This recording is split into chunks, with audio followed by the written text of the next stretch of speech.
Birds on the Line with One Trey Rock and Bird Game 31. This show is for you, the Eagles fans. All you Eagles fans out there that have your opinion about the Birds, we're going to give you guys 5 to 10 minutes apiece to jump on here.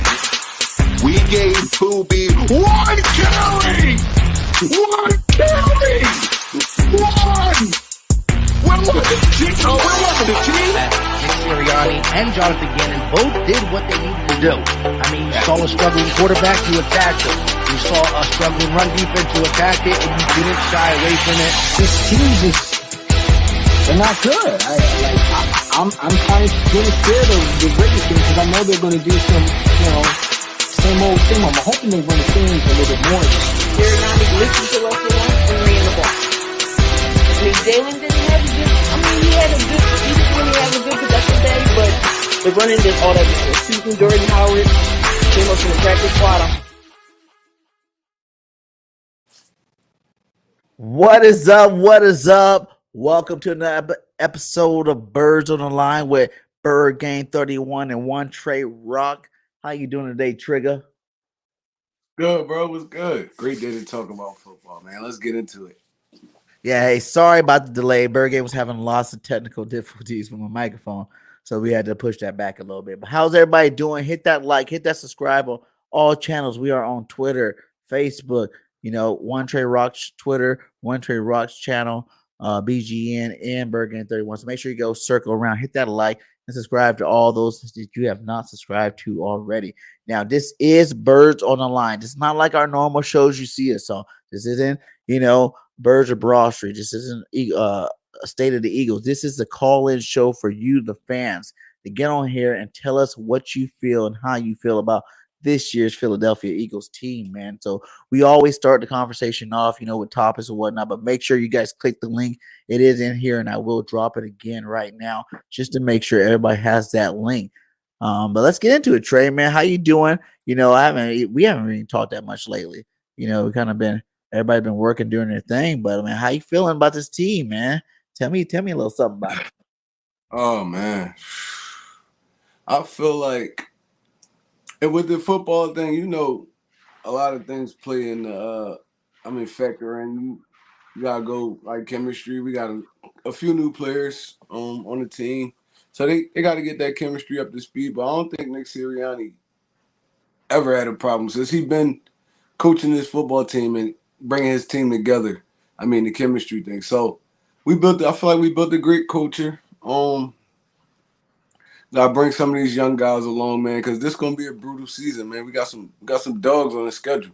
We playing the first place schedule, and I feel like with the NFC, the NFC, we the number one team in the NFC, man. I don't know, you got to factor in a lot of stuff, man, injuries, stuff like that. But other than that, if we stay relatively healthy, I feel like we have a great season. A great season this year. I feel like you're still skeptical, Trey, a little bit. Like you're still on the wait and see mode, Trey. Come on now. We got the best team in the league, my guy. Hands down. We ain't got to worry about no chemistry, man. We are months away from training camp, man. We are good. We are in a nice space. We're really farther than we should be at this point. You see these guys out there working hard, busting their ass, hanging out with each other. You know what I'm saying? Like all the rankings now where the Eagles are finally getting the respect that we deserve around the league from just everyday people, sportscasters, and all that kind of stuff. So, I feel good about this team. I think we are on the right track and we are about to dominate. I don't care about no first place schedule. The reason why it's first place because 3 of us were in the same division.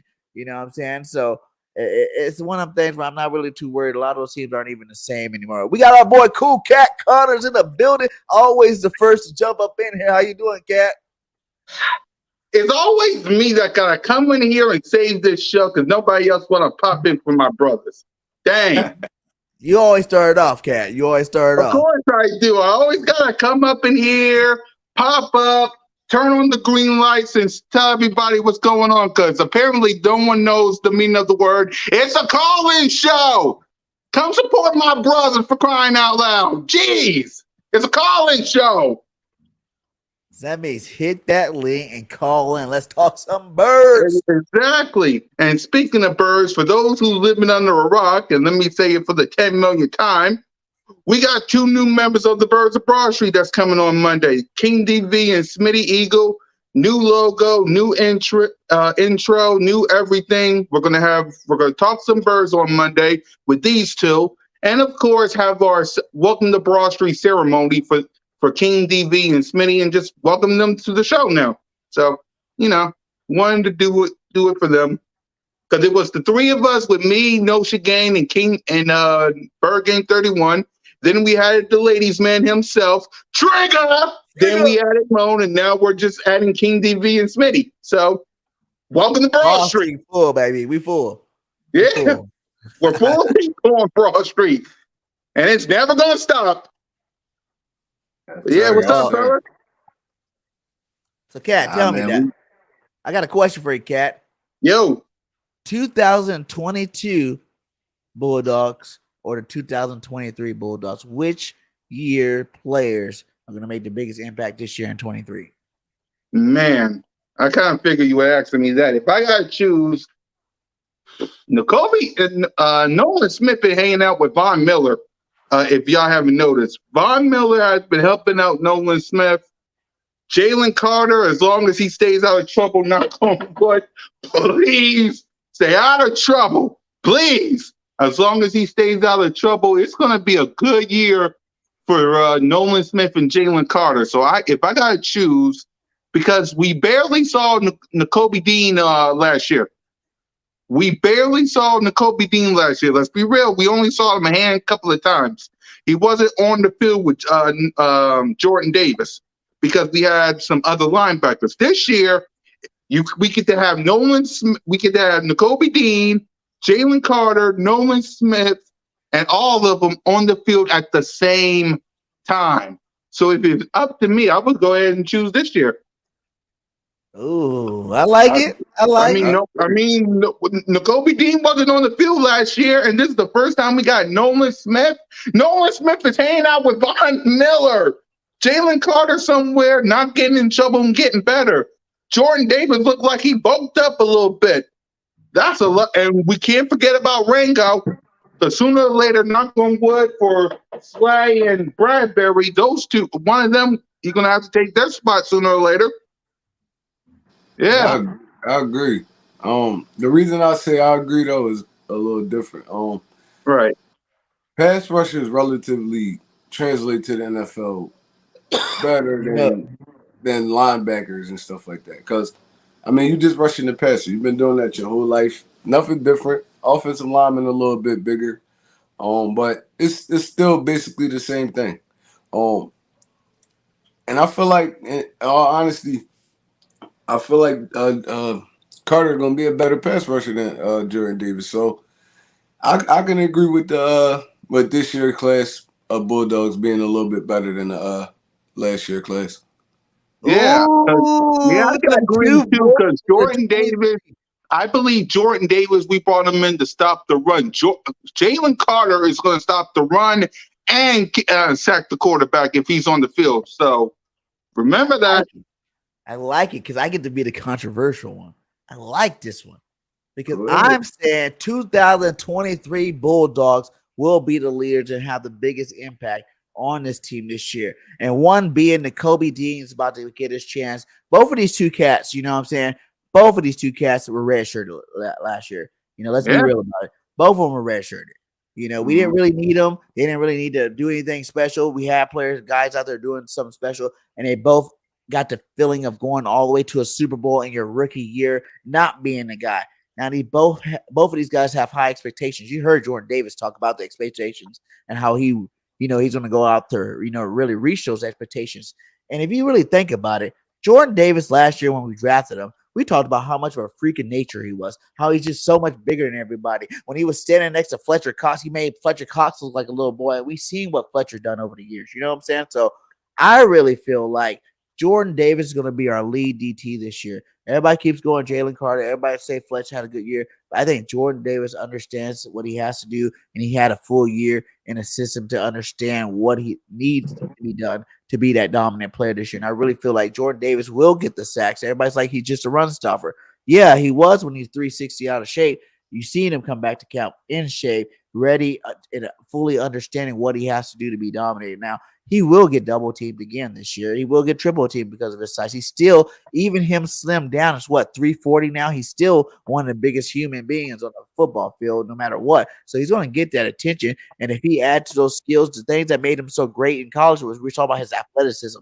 How the hell someone that big is able to move that fast? You know what I'm saying? Like, and if he breaking down skill with that, he understood he was too high. And he's worked on that. And if he comes back the way that I think he will come back this year, and that's in shape, understanding the game of NFL, I think he's going to be the best DT in the league. I think he's going to change the whole league up in terms of how you view a defensive tackle because he is that big. Think of guys like Calais Campbell, these really big freak in nature and how they had such long, successful careers because they're bigger than everybody. Once they understood the game, they understood how to control. They're in control. They control the situation every time they're on that football field. Whether, they want to be lazy and have two guys hold them up or they want to actually get after the passer. And with Jordan Davis's freakish athleticism, I think he's going to really get to that quarterback this year. And I think he's going to be the new guy that takes over for, Hargraves and get those double-digit sacks.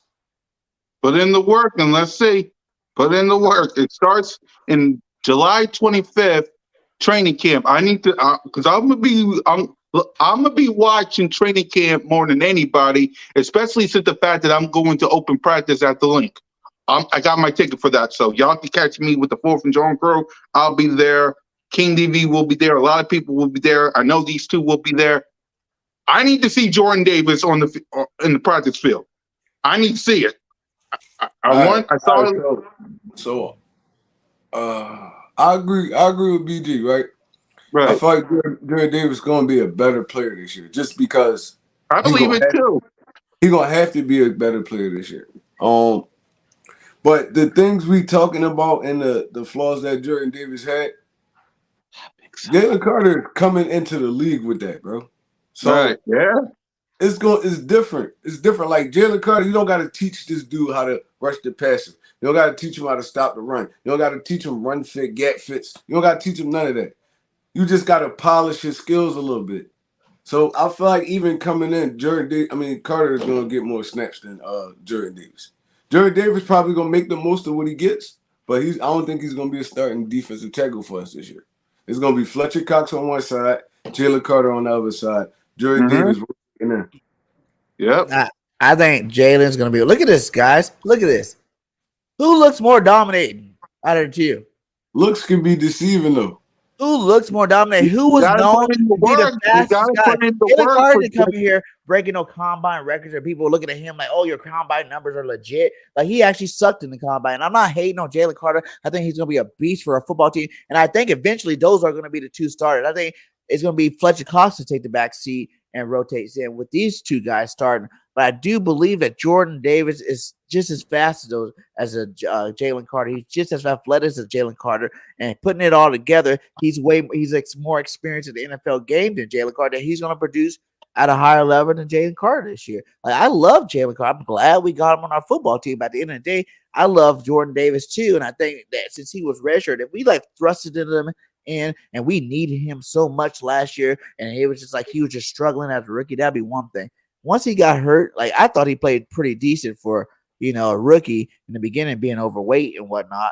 Then once he got hurt, they realized they wouldn't sign Limbaugh, they wouldn't saw a suit. They did not need him the rest of the year. It was like, okay, you sit back and you learn from the best. Like he learned from Limbaugh, Sue, Fletch, Hargrave, some of the best to ever play the position. And he talked about that. I got to learn from the best, and he got the experience of going all the way to the Super Bowl. All 20 games, baby. To the Super Bowl and understanding what it takes to get there. So I think with those two things together, plus I don't think he wants his little brother to come and outshine him in his first year. He already got drafted higher than him. I don't think he wants to. I think he has a sense of pride that he's going to fight off, Jalen Carter from taking any of his snaps this year. So do you think Jalen Carter we should redshirt Jalen Carter, or should he play? Red shirt I know. before. No, yeah, red shirt. He don't play, but I'm just saying he's gonna be in a rotation. I think how it's gonna start is gonna be Jordan That's Davis. what I mean. You're going to have to play Jalen Carter this year. You can't redshirt him. It's gonna be He's going to Jalen have Carter. to get on the field. It's gonna be Jordan But Davis. even in college, though, even in college, Jalen Carter started over Jordan Davis. So, bro, he's a better football player than him right now. Like, I ain't saying Like you Jordan gotta Davis. say, it's college, right?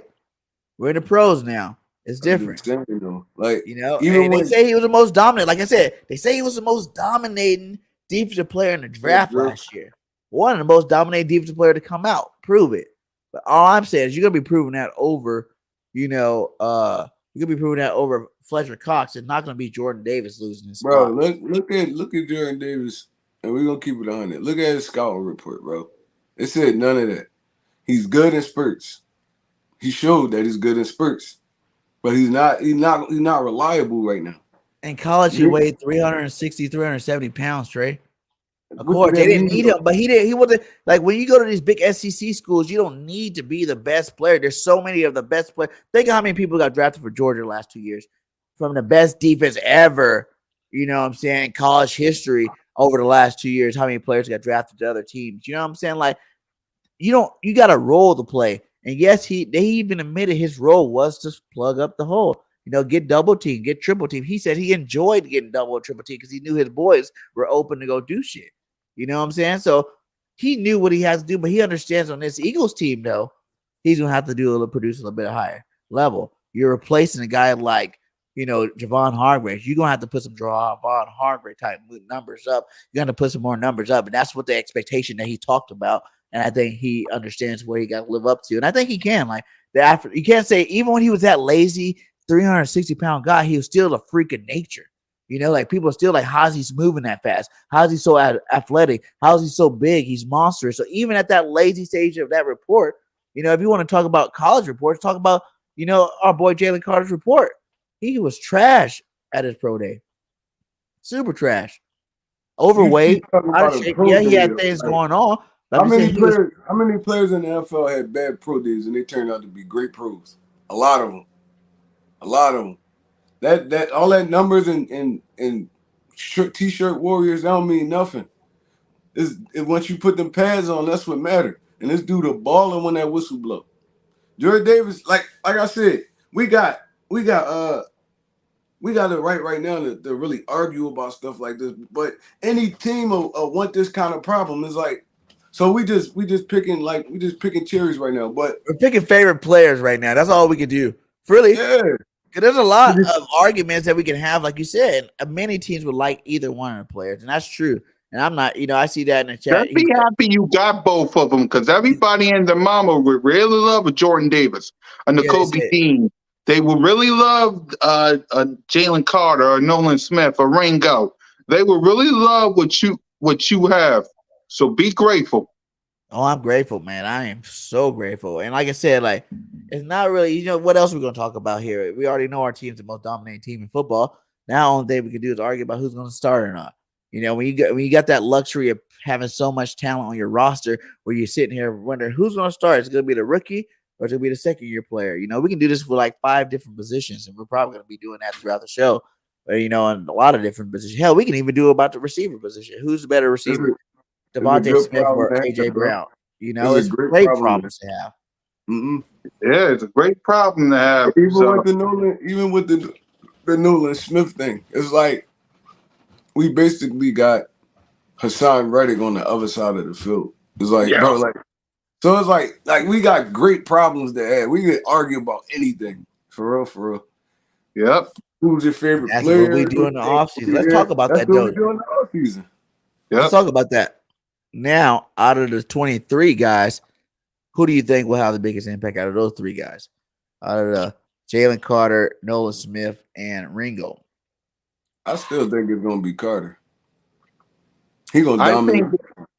I think it'll be Carter too, but keep your eye, because when you're training with Von Miller, man, that's something. So I agree with Trigger when it comes to Jalen Carter, but keep your eye on Nolan Smith. Yep. Keep your eye on Nolan Smith. I think it's Nolan. Like he's bringing a whole nother energy. I haven't seen no player come in with like Because the none. work I saw him put in OTAs, and now he's working with Von Miller. Are you kidding me? My God. So yeah, I agree with Trigger when it comes to Jalen Carter, but Nolan Smith, man, that's a name to watch. So I think it's really gonna matter what defense we run the majority of. Because now we ran a 5 front last year, but now you can even run you can run up the whole new front. You can run the 3-4. And it also depend on are we gonna play Nolan Smith at outside linebacker or defensive end? Because Right. I mean, if you playing him at outside linebacker, that's I think that'll benefit the defense a little bit more because we could play him like a Sean Reddick. Plus, you can still have a Josh Sweat, and those dudes on the field. So, I mean, it all depend on what the defensive coordinator they gonna We play ran him a 5-2 majority of the year last year, and I still see something like that happening again this year. But you can actually run what's that 5-3 to keep a safety out. And have both of them coming off the end, which are for pass rushing on rundowns, and passing situations. Like I don't know if I'm the side right now. I'm looking my hybrid 4-4 for real. A hybrid 4-4 is you. I mean, you dropping back and rushing any of these dudes at any time. So it's like now it's going to be terrible for offensive linemen. Now, because you don't know if Nolan coming, you don't know if Hassan Reddick coming. Then you still got to deal with Sweat. You still got to deal with Brandon Graham. You still got to deal with them interior linemen, bro. It's gonna be nasty. Yeah, it is. It all depends on the side though, because we know what his game plan is because he said it in his press conference. But it's almost 87 days until we go to New England. I need to see it. 87 days from now. I kind of feel bad for him a little bit because even if that, my fault. No, go ahead, Trey. Now I'm about to say, even with that, even if you not going, you don't even got to play Nolan for real on first and second down. You could bring him in as a pass rusher, fresh off the bench. Yep. Now these tired offensive linemen got to deal with this dude fresh off the bench. Like it's so many ways you could spin this joint. Like it's crazy. Yeah, exactly. Do the same way and just keep coming with different waves over and over again. Like there would be never a drop off, just waves of talent coming after you. But I would still want to find some way to get both of them on the ends, to get Reddick in and Smith on the ends. Forget about Josh Sweat too. Josh Sweat had a great season. Sweaty, yep. He had a great. Been good for the last 3 years. He's getting better every year. He's the farther away he get from that knee injury, the better he's getting. But he get underlooked though because of what Hassan Reddick and Hargrave did last year. But Joshua had a solid season. He caught interception and everything. And now, yo, what's that? No, I didn't say nothing. Go ahead. I was just saying, look at it. We have 5 guys with double-digit sacks last year. Everybody's eating over here. When you got that kind of talent, everybody's gonna eat. And this year, everybody's gonna eat even more. Like I'm not worried about who we play, man. Like for real. The NFC is a wash. We are the best team in the NFC, hands down. I still think we're the best team in the NFL, period.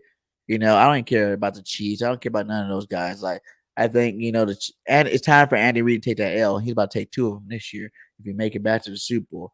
But Drew wants to know what's our dream lineup with the current roster right now. I guess I'll go. I would say dream lineup would be Sweat, Davis, Carter, BG, Reddick, Dean, and Nolan Smith with Slay, Bradbury. I don't know. I want to see if Maddox going to lose his spot or not. I don't even like the fact that they're talking about him losing his spot. So he hasn't been done. He's been hurt a little bit the last couple of years. Let's see who's going to win that slot corner spot. I wouldn't mind seeing Greedy there or whoever else. If anybody can beat Maddox for that spot, they deserve it. So I'll see that spot. And then for safeties, obviously Edmonds, and I think you need to let Blankenship start the season. And then if Brown can, take his spot moving forward, then go ahead and do that. For me, it's the same thing as BG. I agree with BG on all that. So I'll, piggyback on him. So, because man, it's hard to choose which position of all that. So I'll agree with BG with that. All right, for me, I'm gonna kind of go front line the same thing, but I'm taking Davis out, and I'm putting Fletcher in there just for that experience. He got he get on the field. Even when Fletch not dominating, he's still dominating. And people, Yep. that's what the people don't understand. Like, even though the numbers ain't great, this dude is so much of a factor on defense that you got a game plan for. You got to surround your whole game plan around Fletcher Cox for real, because he can ruin your game in that middle. The worst pressure you want to get is right up the middle. Edge Facts. pressure, you can step up. But somebody coming right in your face, quarterbacks be like so out of whack. So you still got a game plan for this dude. He still put up what, 8.5 sacks last year. I mean, it's like, bro. So I'm going sweaty with Jalen Carter next to him. Fletcher Cox, Brandon Graham. Yep. Or if you're gonna play Hassan Reddick at the end, Brandon Graham could come off the bench like he did last year. I'm fine either way. But if we're gonna spin it that way, I'm going Reddick outside linebacker, Dean in the middle, Morrow next to him. No, I'm gonna switch that. I'm gonna put Dean at outside and put Morrow in the middle because he's a little bit more bigger and physical. So I'm gonna go Morrow, Dean. What's the other guy name? Ellis. Ellis. Yeah, I'm gonna squeeze Ellis in there too. I'm gonna go Bradbury, Maddox at the nickel, Slay on the other side, and I'm going Edmonds and then, either Blankenship or Brown. I don't know. I'll take either one of them because I want Brown to get some experience, but Blankenship did enough last year for me to trust him out there at the safety position. So, I mean, it's between them two. Yeah, that's true. You guys let us know your lineup. You know what I'm saying? Like I said, this is a call-in show. I see you in here, Green Talent. I see you guys in here. Hit that link. Come in here and talk about it. You know, Drew Yep. Johnson. I come showed on, y'all bro. how it's done, so You I'm gonna know, leave come my in here and talk brothers. about it. This is you Yep. guys' show. This show is for the fans. You Yep. know, we can talk about football, Eagles all day long. You guys watch us talk about it all day long, every Yep. day. It's time So for I'm you gonna guys to catch go you. here and I'm gonna let us catch you know guys on the flip what is side, your. B. Bird. All right, big I'll dog. catch you guys on the flip side, guys. How All right, my cool, brothers out? And all right, fellas. Have a good night, Cat. But yeah, so you guys let us know what you feel. Come on here and let everybody know how you feel. What would be your dream scenario team, you know, defense going into 2023?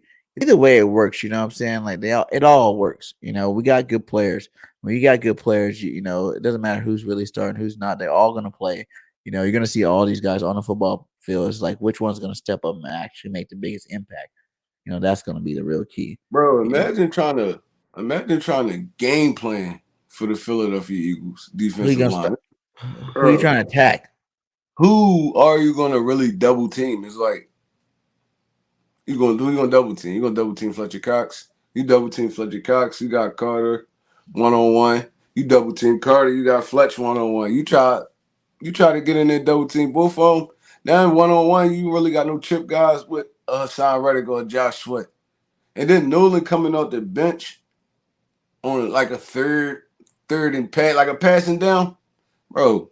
It's gonna be dangerous. And then you got Dean. Dean blitz like he's one of the best blitzing linebackers to come out of college in a while. So, I mean, it's gonna be nasty. I can't wait. Yeah, it's gonna be really nasty, man. I even like the fact that they're talking about how like Nolan's even, you know, they're seeing him drop back in coverage and stuff too. Like he's locking down the coverage right now. Like, you know, Goddard took that one and he was like sitting there trying to beat the ball out all the way till the drill was over in 707s. If he's doing that too, man, that's why I think he might be the bulldog that has Gonna be the X factor. He you definitely know, gonna he be the X might be factor. that guy. Cause we keep comparing him to like Reddick and like he's like I model my game after like you know Von Miller and these guys like that. But when he said his energy and his levels like a Brandon Graham, you know what I'm saying? He threw the energy thing in there. He's like, my energy is like BG though. Like BG's the one out there going, you know, I got that fun, like high energy type game to me. And like you watch him, like I've loved every interview he's done. You know, he done a lot of them, and I loved all of them. Like his energy, you know, the fact that, you know, like he told Howie Roseman, they should have picked me one. You know, they should have picked me number one overall. And I'm going to prove that to you. You know what I'm saying? The way he's coming in, he's trying to learn from the best. Right now, he knows he's going to be in training camp with Hassan Reddick, but he's out there with Devon Millers, Parsons, the Crosbys, and all the great, pass rushers in the league, learning moves from them already. Like he really excited me this year. I'll say that. I think Nolan Smith we could be talking about all this Jordan Davis and Carter thing, but I think Nolan has an opportunity to really, show his stuff. And no one's really seen even Hassan Reddick in the same defense 2 years. How we did the whole Jalen Hurts in the same defense 2 years. No one's seen Hassan Reddick. He's gotten better every last 3 years for 3 different teams. What's going to happen with him in the same system? Is he going to have like 25 sacks this year? You know what I'm saying? Are they going to try to double him and leave everybody else open? Then if that's the case, you're going to see a guy like Nolan Smith come in there and like destroy. They say he's a freak of nature in terms of athletic. The way he bends that corner, it's crazy. It's crazy. The crazy part about it is he could take a back seat and still have a great season because, I mean, all the other dogs that's up front. So Nolan could play like 45% of the snaps and still have a great season. It's like, bro, it's oh my God. We didn't even talk about Milton. We didn't went this whole time. We didn't say not a word about Milton Williams. We act like this dude just not even on team no more. Like he had a good year last year too. What he had 4.5, 5 sacks last year. In the time he played. Mills has gotten better every year he's been with us. You know what I'm saying? Like he's getting better and better every year. He's hungry. He want to play more too. So we forget we're not even like talking about. We're talking about some rookie. You still got a 3rd-year player, Milton Williams, that want to get his PT in, and then even Tulopo from USC, man. Like I told y'all, he's a beast. Yeah, he was hurt that first year. Last year he got hurt again, but he played some good football before he got hurt. At the beginning of the season, he was getting more snaps than Jordan Davis or Milton Williams. He was getting the most the second tier reps until he got hurt. So, we got some dogs on this D line, man. It's gonna be hard for anybody to do anything, and that's what and then you talk about our offense, man. What? Offense, man. What? And that's another question I had. Is Jalen Hurts the new go to football?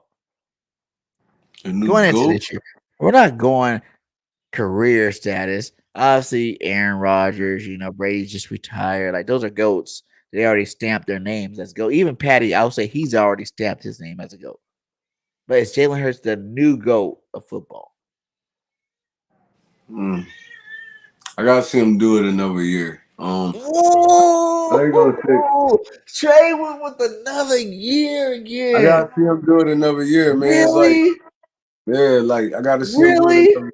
And I say this because we seen killing me, Trey. Bro, in the NFL, bro, we seen 1-year wonders. We seen all this stuff. Jalen Hurts got better 3 years in a row. All right, that's fine. I'm just saying this year was really his breakout year.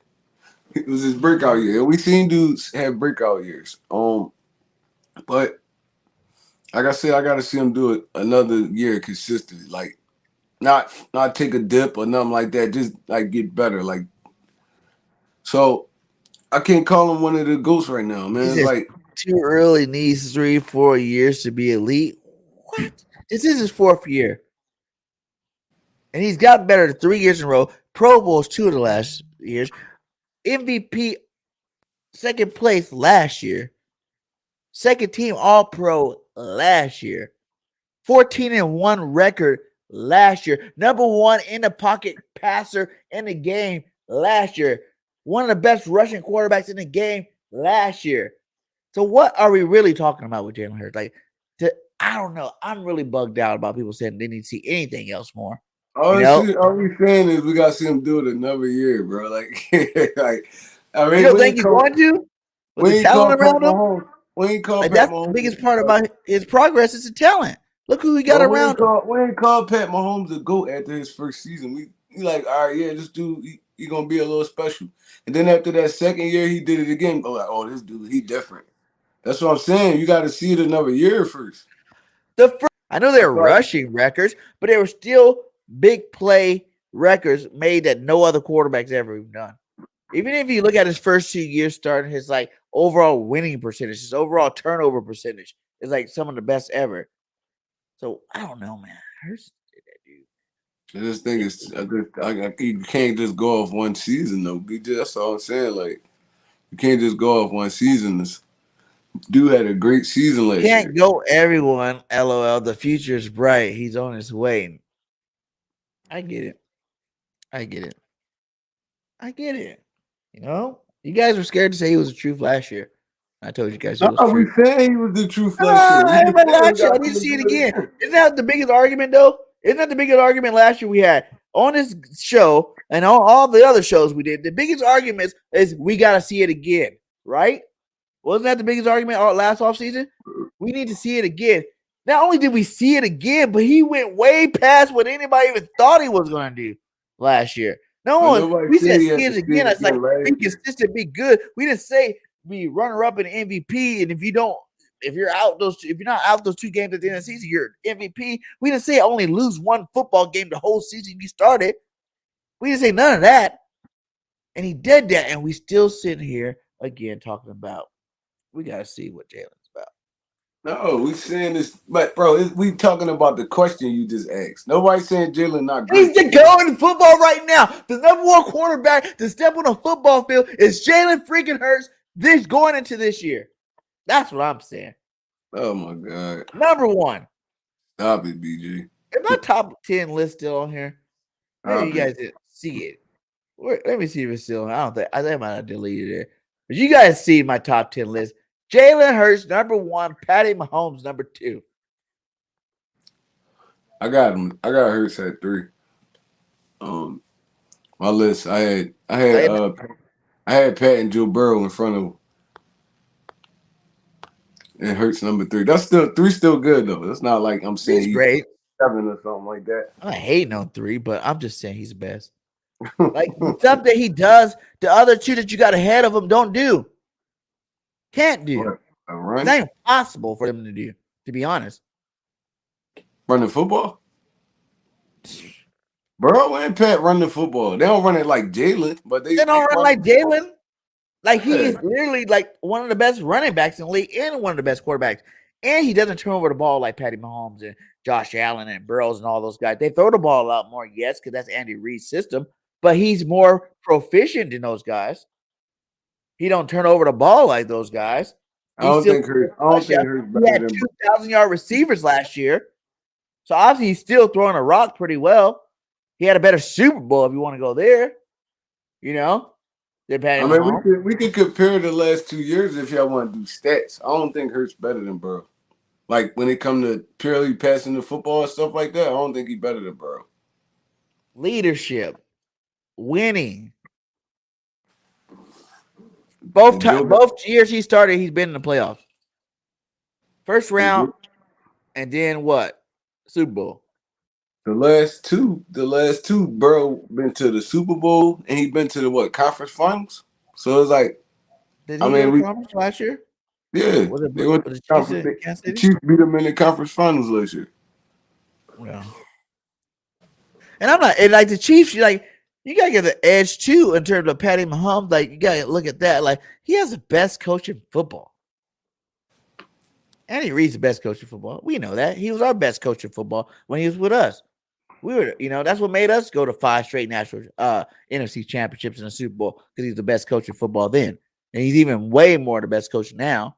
Like when I think of losing to the Chiefs, I don't think of, we lost to him because of Patty Mahomes. I think we lost to him because Andy Reid's a freaking dick and he's trying not to ever lose to us because we screwed him over and kicked him out of town. And he makes it his mission whenever he plays the Eagles to make sure he wins that football game. And it irritates the hell out of me. Oh my God, it irritates me. Irritates the heck out of me. I think on some real, I think Pat Bell. Patty is like. I think Pat Bell, Andy Reid out of a lot of stuff because, I mean, he does. So?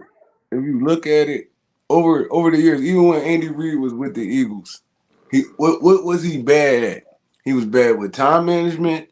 He was horrible at running the football and situational football. He was bad at that, and he kind of froze up in big moments. So, I mean, I think Pat Mahomes bailed that dude out of a lot of situations. He's a great coach, like when it comes to like scheme wise, putting plays together. Yeah, because you think about how many star receivers has even Andy Reid besides Tyreek Hill in terms of star receivers. That's one he's had over 20 years because he's with us for like 10. You know, he You really had only had. a star receiver last year and you won the Super Bowl. That's what I'm saying. When you got a quarterback like Pat Juju was Mahomes, he had a lot of. See, this is the thing with his system. It's just like if you want to go back to the Bill Wash era, like the system itself gets people open. So as long as they're catching footballs and doing that part, they're doing their job. Like when what's name went over there, what's that dude? Tony went over. Now he's their lead number one receiver. When he went over there, when he wasn't hurt, he made plays. Juju made plays last year. You act like Juju didn't make plays last year. You know, they still had Scanlon in the beginning. You know, they still had Pringle making plays. He's been on the team for a while making plays. You know, you had a Pacheco 7th-round running back, but was a good running back last year making plays. Like the players made plays, you know, that were called, you know. And that was a big thing. Remember the Eagles year that Carson Wentz went to the playoffs, right? And he had 5 players with 500 yards or something like that, you know, receiving yards. Those guys just made plays when their number was called. And that's a whole nother category in terms of actually needing a star receiver. Like for me and everybody that says Patty Mahomes is so much greater because they don't have Tyreek Hill anymore. To me, I think he was the number 2. He still got his number 1. Travis Kelce's been his number 1 since Travis Kelce been on that football team. You know what I'm saying? Like Travis Kelce is the baddest tight end in the game right now. Nah, Yeah. when Rick was over there, he was a number 1 threat, bro. No, he's a number 1 deep threat, but he wasn't their number 1 target. No, he's a number 1 threat. Period. He could take it to the house from anywhere on the field. Kelce was consistent. He one of them. He a consistent tight end. How many games has Kelce won for them? Like, think about it though. How many games Tyreek Hill won for him? Go back. Them 2 times they played Buffalo, they won them games because Tyreek Hill made a play at the end of them games. I can think of a couple of plays where Tyreek, like the year before in the playoffs, when he threw that ball to Tyreek Hill, Tyreek took it to the house and they won. I think it was the Bills won up. He did that 2 years in a row. I'm not saying that because Tyreek Hill, he was how many yards he had last year? 1,600 yards on the Dolphins. Yeah, 3 different quarterbacks. Yeah, I'm not slating on Tyreek Hill. He is a star. Don't get me wrong, but to say that, you know, so is Kelce. Kelce is like one of the best tight ends we've ever seen. Like they're trying to goat him already. And how many years have he played? Like 7? And they're trying to goat him already. Like the best tight end ever. You know, like he's that because he got the numbers to prove it. Yeah, that's what I'm saying though. But he got the numbers. It wasn't all just from this year without Tyreek Hill. He got those numbers when Tyreek Hill was here too. You know what I'm saying? Like he was still putting up 200-yard games with Tyreek Hill here. That's what I'm saying. Like I feel like the quarterback's best friend is your tight end in terms of like when you're a young quarterback, and that's who it was for, you know, Patty Mahomes.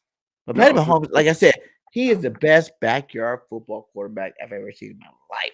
You know, like half of his big plays come off plays. You're like, what the hell was that?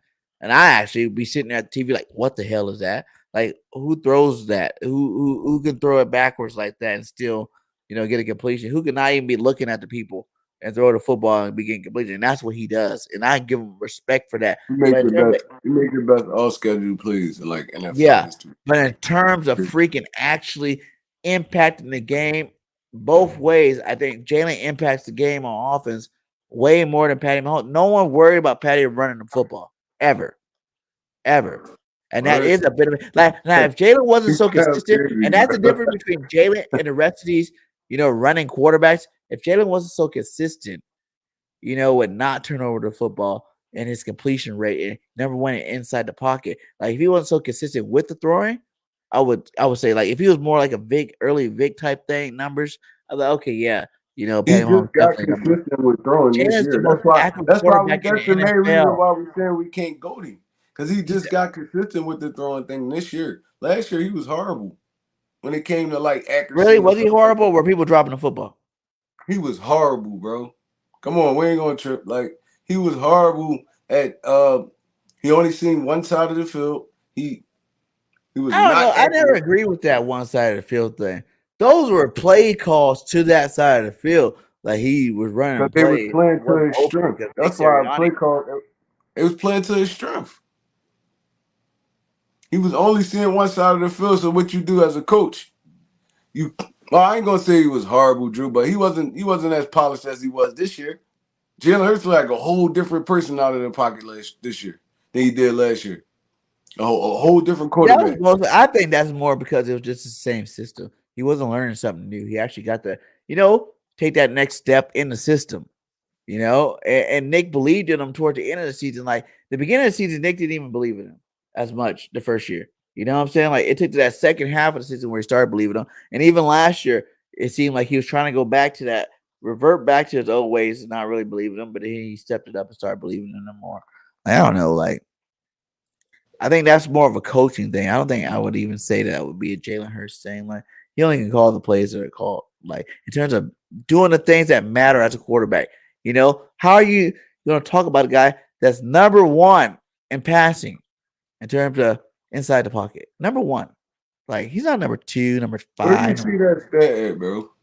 Where's You just that? making it up right now. I got it for you, Trey. Where you I see got it that for you, stat? Trey. I got it for you. Hold on, let's see. I don't think I deleted that one. Where's his inside the pocket stats? I just had that on the last show. But that's the West Coast. You talk offense, for bro. there it is right there. Inside the pocket, Jalen Hurts first in completion percentage, first in passer rating, second in touchdown to interception rate. First, and second. Last year, Jalen Hurts, our quarterback. So That's all the love. passing stuff, guy, and he's still number one in deep balls. Explosive plays. Come on, like you're in both of the best categories ever. He said a lot of floods and screens thrown. Kansas City play a lot of 12 and 13 personnel last year. Yeah, That's the West Coast offense, though. that's the West Coast offense, though, and that's what I was saying in terms of Patty Mahomes too. Andy Reid perfected that offense. To the point where he did that with Donovan too. Donovan ain't never had no AJ Brown. It's in the comments. If you are looking for my link, it's in the comments. Yeah, definitely. We redropped those links too. It's definitely in here. All the channels are in here. They're probably a little far up now, but they're definitely in here. But you think about Donovan McNabb, he ain't never. When we got Deshaun Jackson and Macklin, we shipped Donovan McNabb out. Like Donnie did it. He had 1 year with T.O. Everybody want to talk about. But in reality, he ain't never had. He had Pinkstons and Thrash and all them type of trash. He played 2 seasons with D-Jack and I think 1 with Macklin. He had them. McNabb? This was at the end of his career. I don't think he had a Macklin. I think Macklin came his last year there, I think he had 1 year with D-Jack. Matter of fact, that was Shady. Shady came the next year at the D-Jack, I think. Mm-hmm. Vic got to use D-Jacks a lot. Yeah. I think McNabb played. McNabb was there on he was there D-Jack rookie year. And I think that was his last season with the Eagles. And then because we were like, oh yeah, we're gonna get to see this. Yeah. And it's like, no, you ain't seeing nothing later. Later, McNabb. Yeah. See you later, buddy. Because that's when they drafted Kevin Cobb. Yeah, Cobb, man. Cobb played like trash, and that's how Vic came in. Yeah. He got injured, matter of fact. He got injured. One good season. Like we had a lot of backups that, like you said, our team is made off of backups. Mm-hmm. Like, Cobb had a good season. Remember when we had all three, both Dittmer brothers back in the day? Yeah. Corey and Ty, right? Corey and Ty. Yeah. DB, you didn't have your brother the Birds of Broad Street already subbed up to him? What in the hell is going on here, DB? You should have been had Trey Trigger subscribe to, my guy. Come on now, DB. That's you need to come on here and explain yourself about that one. I'm underrated, man. I'm underrated. I will say, Trey, you are probably the most underrated Eagles content creator out there. All right, bro. Even though you be talking smack about my boy Jalen, I don't agree with. Like that's pretty much the only time we fight. We fight about Jalen. Other than that, we fight about Jalen. But other than that, we're good on that. We both know our team's good and all that. But y'all be disrespecting Jalen. I don't like that. At all. It don't be like that's what I don't like about some Eagles fans, right? You can talk rational with some Eagles fans, and then they just take it straight off the deep end. I'll be like, I'm not trash talking this dude, bro. We talking football right now. The link is not here. We're not talking biased football. We talking football. Like NFL, I'm not talking biased football. I'm only telling you what the boy done since he stepped on the football field. That's all I be telling you about Jalen. I was one of the first to tell you guys he was going to be this great. And no one wanted to believe me back in the day. Like, we can go back a year and a half, 2 years if we want to. When BG was telling you that Jalen's about to be that dog. And everybody was like, nah, let me see. He's a running back. He got to show me. I'm Right like, oh, here, yeah. this one right here. And now Look, who's this one won? right here? That's whoever said that they smoking dope, bro. Just because he started his first season, he's better than Phil's Jalen. not even a thing.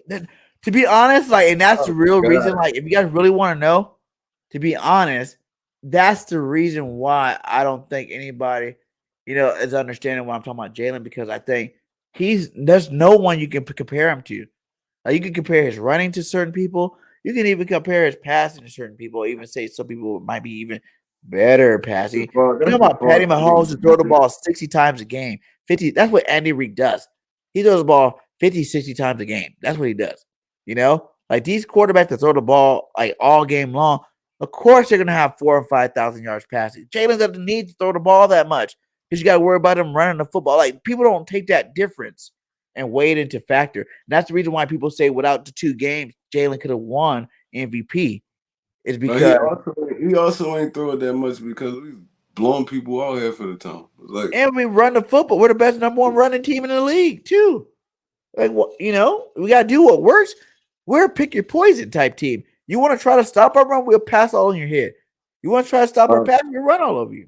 We're gonna see what it's like this year because we're playing some teams that can score the football this year. So I have that up here. I want to talk about this whole schedule thing too. Playing some teams that can actually score the football this year. So I mean, Jalen gonna get his chance. Damn, do I not have the schedule on here? Let me see. I have to upload it. That's like saying there's a million dudes better than Tom Brady because he didn't start his first year. Like, bro, like that's a retarded argument. Like, I don't even. I would. What you say? Some real thing. Jalen Hurts. I would have stopped talking as soon as they said that. I would have just immediately just stopped talking to him. Like, go ahead, bro. They say what?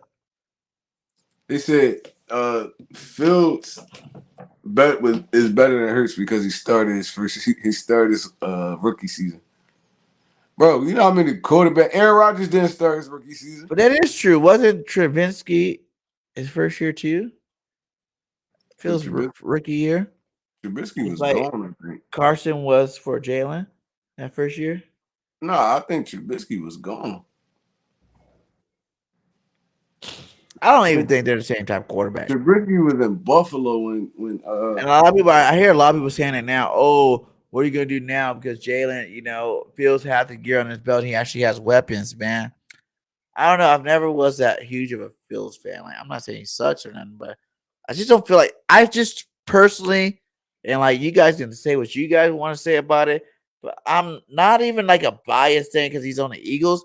I just don't feel like there's any quarterback that is as balanced as Jalen Hurts in terms of bringing that, they can be elite on both sides. Like, that scares you running the football and scares you passing the football. Like, it took to last year to really show that he can scare you throwing the football. But at the end of the day, he can. Like, I don't know. I just don't see it. Like, not Patty Mahomes, not none of these guys. They're not the same. Like, he's a different quarterback than all these guys. And with the team that we have, and that's the second part of it, with the team that we have, now we have 2-star receivers. We have a star running back. We have a star tight end. With the team, best offensive line in the game. With the team that we have, it makes them even more deadly. Like some of these other guys didn't have the luxury of starting their first years or second years with, AJ Brown and Goddard and Smitty and freaking the best offensive line in football and, a badass running back. The team, they just don't. It's not normal because usually the top quarterbacks are like the top 5 picks in the draft and they're going to crappy teams, And Jalen was awarded something better than that. And it's like you can't take that away from him. You can't even like hold that against him. He was where he was. He is where he is now. And where he is now is just sitting pretty freaking nice right now. Like, pretty freaking nice. What up, DV? Hey, what's going on, y'all? King.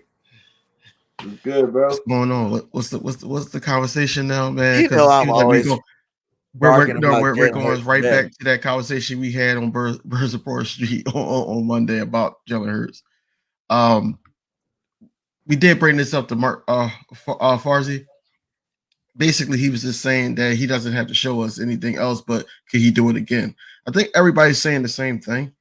I don't think that, nobody's wrong here. It's just that, when you try to compare him to people with bigger resumes, it's not a comparison until he does a lot more. That's all we were saying. Nobody's downsizing what Hurts did this last season. You are, though, because no, we're not. Records has never been broken. He's broke already 2 years in a row. Like, quarterbacks ain't never did it ever. Like, he's doing stuff that's never been done. So you can say Earl, you can say Mahomes, all these 2-year resume to an 8-10-year resume. That don't even make sense, bro. What are you talking about? How you gonna compare a 2-year resume to an 8 to 10-year resume? 2 years of quarterback play that's never been played before. It don't make sense, never been done ever, Trey. Ever. God, not by Brady, not by Manning, not by Mahomes, not by Vic, not by Lamar, not by none of these guys. He's breaking records that he only has. Him got into it. You sound like that makes him the best. Bro. All right. So like if it was like normal records that get broke every year, whatever. Like he's doing stuff that's never been done at the level he's doing it at. All right, so hear me out then. All right, hear me out. All right, you go for a job interview, right? You go for a job interview. You got this resume here and this resume here. This resume got 8 to 10 years experience on it, and this one got 2. Who you taking? You're a manager. You're a manager. Tell the truth. You the manager. How good is it too? No, how good is it too? 2 years, he's the best at what he did. I'm gonna holler at him because he's young and I can get more years out of him. Huh? I said it's a young buck, and his 2 years is like off the chain. I'm gonna do it with the young buck because young buck got more years. I can get more years out of the young buck. That's why we always old guy. Well, do I want a 10-year Aaron Rodgers to come in and be my quarterback, or I want a young, fresh, hot Jalen Hurts? Of course, I want Jalen Hurts. So who you taking? You taking Aaron Rodgers' resume, or you taking Jalen Hurts' resume? If I had to pick a team right now and I had to start a quarterback, yeah. No, we're not even if you had to pick a team, nothing like that. You was hiring these 2 dudes for a job. They both relatively he's a dinosaur. Jalen's the future. Bro, he's a trendsetter. He's changing the whole game of what we talk about. Like Jalen got the whole franchise following his lead. Patty don't even got that. Aaron Rodgers don't even got that. Jalen got the franchise. BG. Hey, BG. The Warner Boys. Hey, BG. Hey, BG. Hey, BG. It's basically what the Eagles have done for him. They put him comfortably in a position to be successful. Yes, he's a leader. He's the person that we follow. But at the end of the day, everything it goes through him. But the organization put that that number one, 1A receiver to him. He got the offensive line. He has somebody in the backfield that he can throw it to. We're going to see a lot more passing yards for Jalen Hurts this season.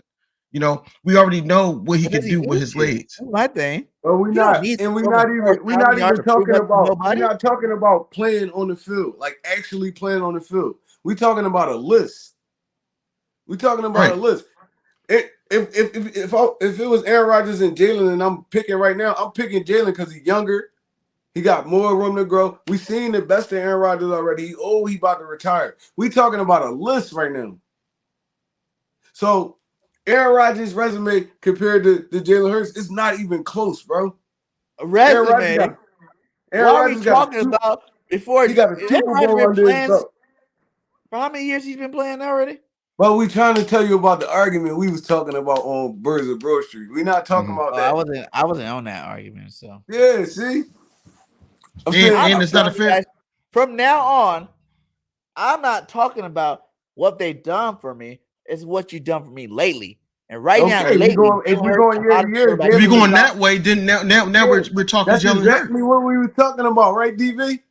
Yeah. If we going that way, we going off of last year. Jalen's the top quarterback in the NFL. But if we start doing the resume thing, it's too many quarterbacks. You gotta. But Trey, not even in the league. You can't say but that. Trey, is that a fair comparison though? It's You not. can't say that. Right. Like Aaron Rodgers It's is not what a fair MVP like comparison, but 5 if you're times gonna try or to make something that like that. Like comparison, you gotta go he's off been multiple resume. MVP. Yeah. Aaron Rodgers like been multiple MVP. I even think Aaron Rodgers is better than Brady. No, he's not. I think he was a better like talent than Brady, He's a but better quarterback Talent than wise, Brady. yes. He's a better quarterback than Brady. he's a better talent, yeah. But Yeah. He's a Brady better was a talent. winner. He's not a better leader. Brady was He- a Brady was he a was winner. lucky he had Belichick and they had each other, and he like was in the right place, right, and he took less money, and he did everything smartly. Brady's like the smartest quarterback to play the game. I'll say that. He picked his teams wisely at the end Brady a there. winner. Aaron He's a Rodgers a winner. regular season winner. Brady a winner. Yeah, Aaron Rodgers put up all the stats but but Aaron he's not- Rodgers really didn't have that much of a great. He didn't have that many great teams. Like I remember his early championship. Like you got to realize Brady's first like 2-3 championship. He was just a game manager. Like their teams were awesome. They had great running games. They had good running backs and they had great defensive players.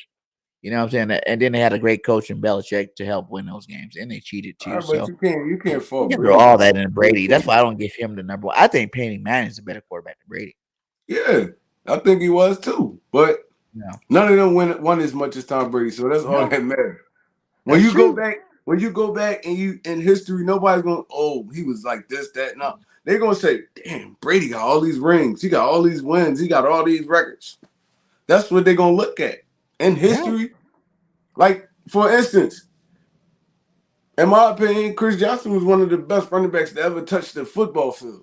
But That's nobody's fact. gonna ever remember this dude because he had 3 solid years, and after that, it was injury riddled. Chris Johnson gonna be washed out in history. Only time he's gonna be talked about is when they talk about 2,000-yard backs.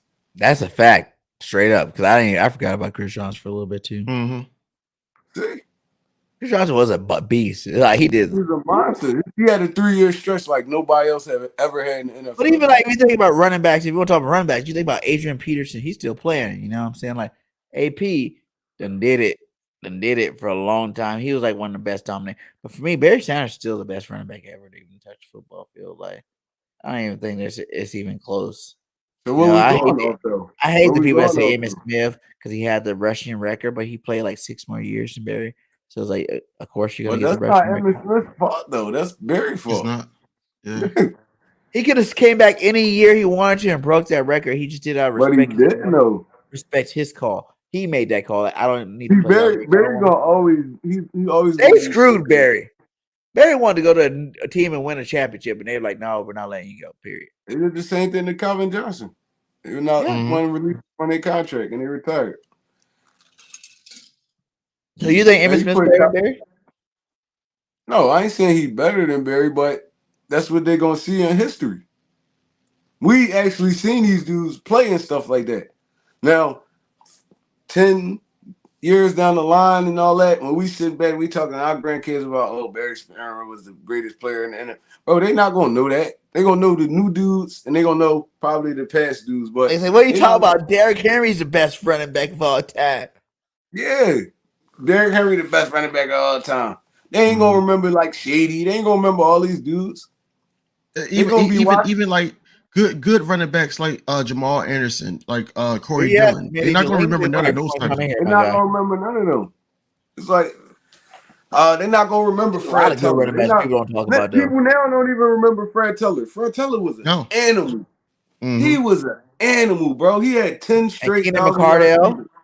You know how hard that is to have 10 straight 1,000-yard seasons? 10. Bro. See, even like LT. Yeah, LT was Daniel one of the best Thompson. backs ever. You know, the first to do the 1,000. You know what I'm saying? Like LT was a beast. You know, we our era to watch some really good running backs. I'll say that. At the end of the day, I still say Barry is just hands down. Like for me, it's never even. I feel like them early 2000 running backs was different, bro. Who you guys think is the best receiver ever? You had Larry Johnson. Oh, Grandma.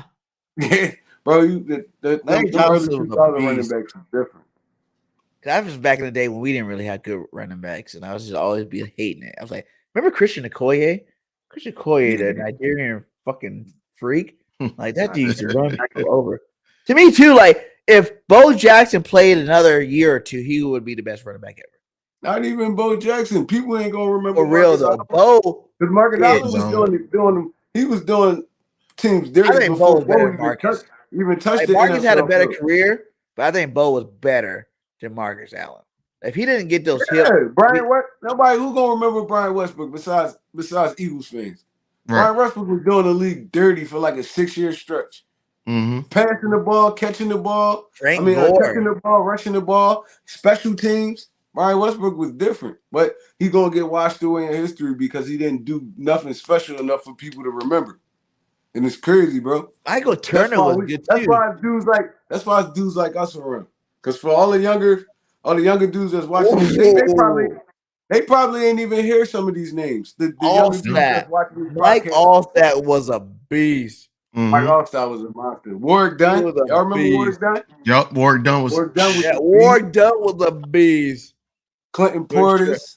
Michael Yep. Turner too. And that's another one. He had a couple of really good years too. Michael Turner had some good football years too. Remember Natron Means? Beast. No. Natron Beast. What was the He ran San Diego straight to the Super Bowl and they got mollywopped by the Niners. I know y'all probably don't. I probably know y'all probably don't remember who this was. Remember the running back that played on the Vikings with Randy Moss and when what's his name was there? Steven Jackson. Beast. Yeah, Steven Jackson. What's his name? Bennett. Which one? Was it? Martellus? No. No, not him. Michael. No. Those are the brothers. I can't remember. I think it was Bennett. Running back for the Vikings? Yeah, Adrian Foster was tough too. Adrian Foster was one of the best in the league too, for sure. Robert Smith. Steven Jackson. Oh my God, bro. It was Robert Smith. Steven Jackson was a beast. Talking about, right? You're talking about him, right? Steven Jackson played for the Rams. Robert Smith for the Vikings. Robert Smith, yeah. Robert Smith, yeah. Robert Smith was a good running back monster. too. He was a monster, bro. Even Marion Barber. Y'all remember Marion Barber? Marion Barber was good too. I hate playing against Marion Barber. Cowgirl, but I love Marion Barber too. He used to be beasting. Yeah, Robert Smith was a dog. I used to like watching him play. The biggest running back the running back that had the biggest downfall was always going to be DeMarco Murray to me. Yeah, he had the biggest. Chip fucked him up, man. I think Dallas helped him up though. They gave him all them carries and then too many carries for sure. Mm-hmm. They gave him like 300 and some carries that season. And then they shipped him off. Oh, there you go. Maurice Jones-Drew. There you go. Yeah. Right there. Maurice Jones-Drew was a dog. Straight up. Shit, Reggie Bush, his first couple years with the Saints, he was going. Reggie Bush. He was the best college running back, I think, of all time. Bro, yeah, like highlight wise, yeah. But the best running back of all time in college, him and Lindell White football to me, the best running back of all time was Ricky Williams. Ricky Williams was no, it's Barry. It's Barry, bro. It gotta be Barry. I forgot all about Ricky. Yeah, Ricky was that dude. He was good as a pro too. He was a monster in Miami. Huh? His couple years in Miami, he was killing it. And when he was with the Saints. No, he was trash with the Saints. I thought he did good. He just had anxiety. Once he went to Miami. Oh, beast mode in the building. Yeah, not say bad running back. Evan James. Marshawn Lynch was a dog. These running backs that we naming people, I think that they could have had a way better contract than any of these running backs this season. Could have had a way better contract. Now, going through all these older names, we did have way better running backs than nowadays. Yeah, way better running backs, bro. Jesus, like these guys. Peyton Hillis even was a beast for the Browns. They don't make running backs like they used to, man. They don't. Deuce Staley, you gotta give Deuce love. Can't even last a game. Willis McGahee was tough too. We ain't even start naming. Yeah, we ain't even start naming dudes like Marshall. Willie McGinnis. Whoa, Willie was pretty good. Willis was he was a dog in Buffalo. What was that? What was that game he played? Well, he broke his leg or something. That was Miami. Like that? That's when he played for the University of Miami. He broke his leg. But he didn't play that. Bro, even with the college thing, y'all remember them? Y'all remember them Miami backs? Yeah. They had Willis McGahee, Clinton Portis, and they had Frank Gore at the same time. Yep. Bro, that's Hey, that's crazy. facts, Curtis though, Martin. Drew. Oh my, see y'all bringing back No, memories. that's Yo. facts. Marshall Faulk is one of the greatest running backs of all time. Marshall Faulk could have played in the league now. Yeah, he was could ahead have of his played in time. the league now. The league, and the crazy part is the league is more catered to his game now than it was back then. Catching the ball out the backfield, stuff like that. Look at those two gems. Thurman Thomas and Curtis Martin. Oh, how we forget about Jamal Lewis, bro? Jamal Lewis was he was a monster in Baltimore. Clinton Portis was a beast. Straight dog. Jamal Lewis, though, yeah, that's a good one right there. The Ravens. Well, that's Eric Dixon's a little farther back, but yeah, he's always everybody know Eric. Yeah, Eric Dickerson was like in the 80s. Oh man, Alexander. See, yo, we missing so many great backs, bro. Sean Alexander. Oh man, Tiki, yeah, Tiki so many great backs, bro. Think how many great backs came from Alabama. Yo, Sean Alexander was so. Sean Alexander dominated the NFL for 2 years, like 2-3 years. Alexander, he had like a 3-year stretch that was just like unmatched. Unbelievable. Like unmatched, bro. He's a cheat code, man. You know what? I'm not the hugest Tiki fan, but he was good. Yo, Tiki had some good years too. He was a dog. I hated playing against Tiki. He always broke something on us. Yeah, on us. Yeah, he was great against us. He always broke something. Oh, damn, you're right. No one said the bus. The bus. No one said the bus. Even with the bus, y'all remember Fast Willie Parker? Willie Parker used to break and stuff. That is another one too. AP in his prime, man. I don't know if you can. AP was different, bro. Ain't even no need to talk about him. He was a different type of back. I still think AP can do it. Like he probably can. I wouldn't want him on my team. No, he's old now. He can go ahead with a play. AJ Dillon, but prime AP, that boy was different. And that was when Chris Johnson and all them was doing their thing too. All that ran into each other. It was like, bro, it was crazy. He said, I think the problem with running backs is that 1K became a norm. I can see that. Well, if you don't get it, oh man. Yes. How did we not even say him? Le'Veon Bell was a beast. For real. Like Parker Ahmad Green. Woo! Yeah. Ahmad Green was a monster, yo. I forgot all about Ahmad Green, yo. Ahmad Green. Woo. Yeah. Bro, Garrison Hurts for the Niners. That was another one too. He played some good football with the Niners. That was back in like early 90s though. Yeah. We talking about 2000 backs. Early 2000 backs.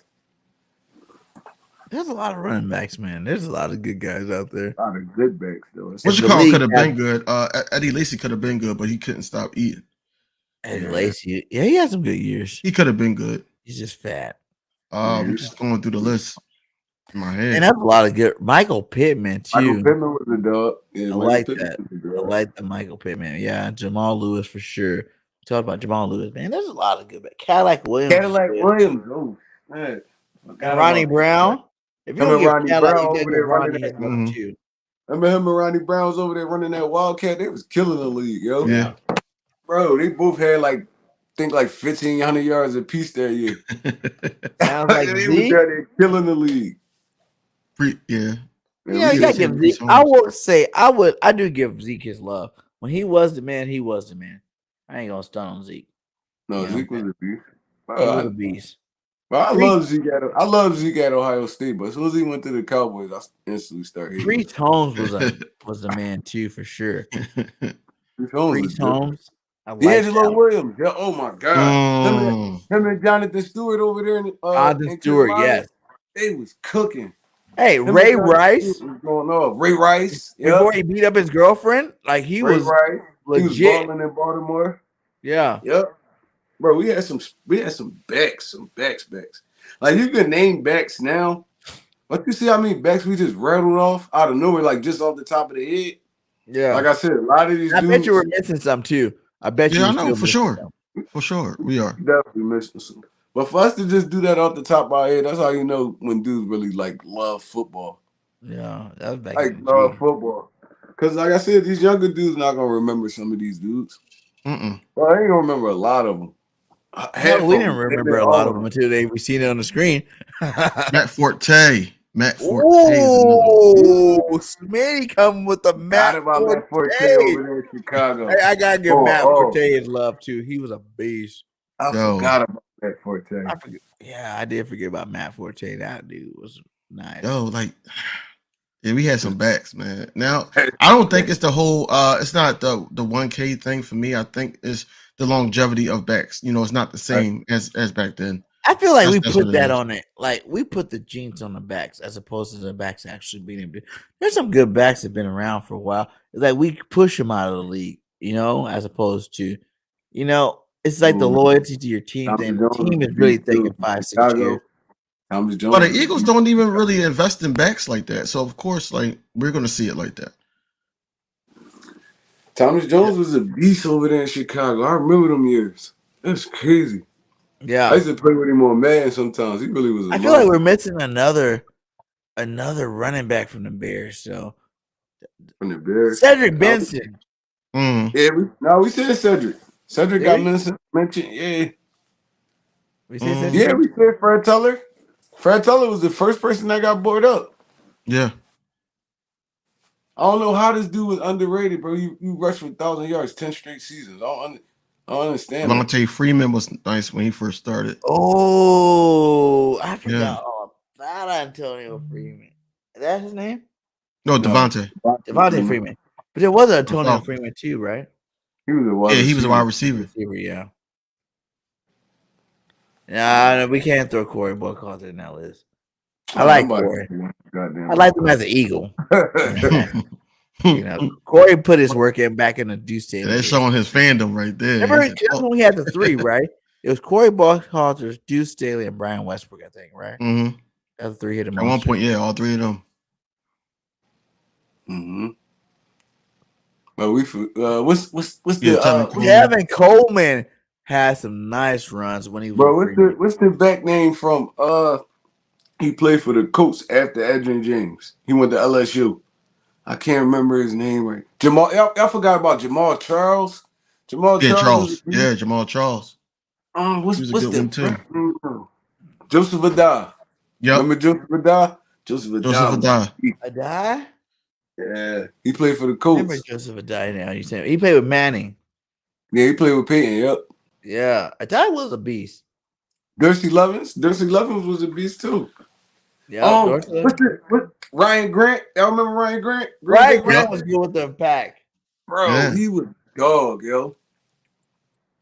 That's crazy. We really just rattled What off up, all DAWGS? How you doing, my guy? Welcome. We got 26 up in here. Make sure y'all hitting that like.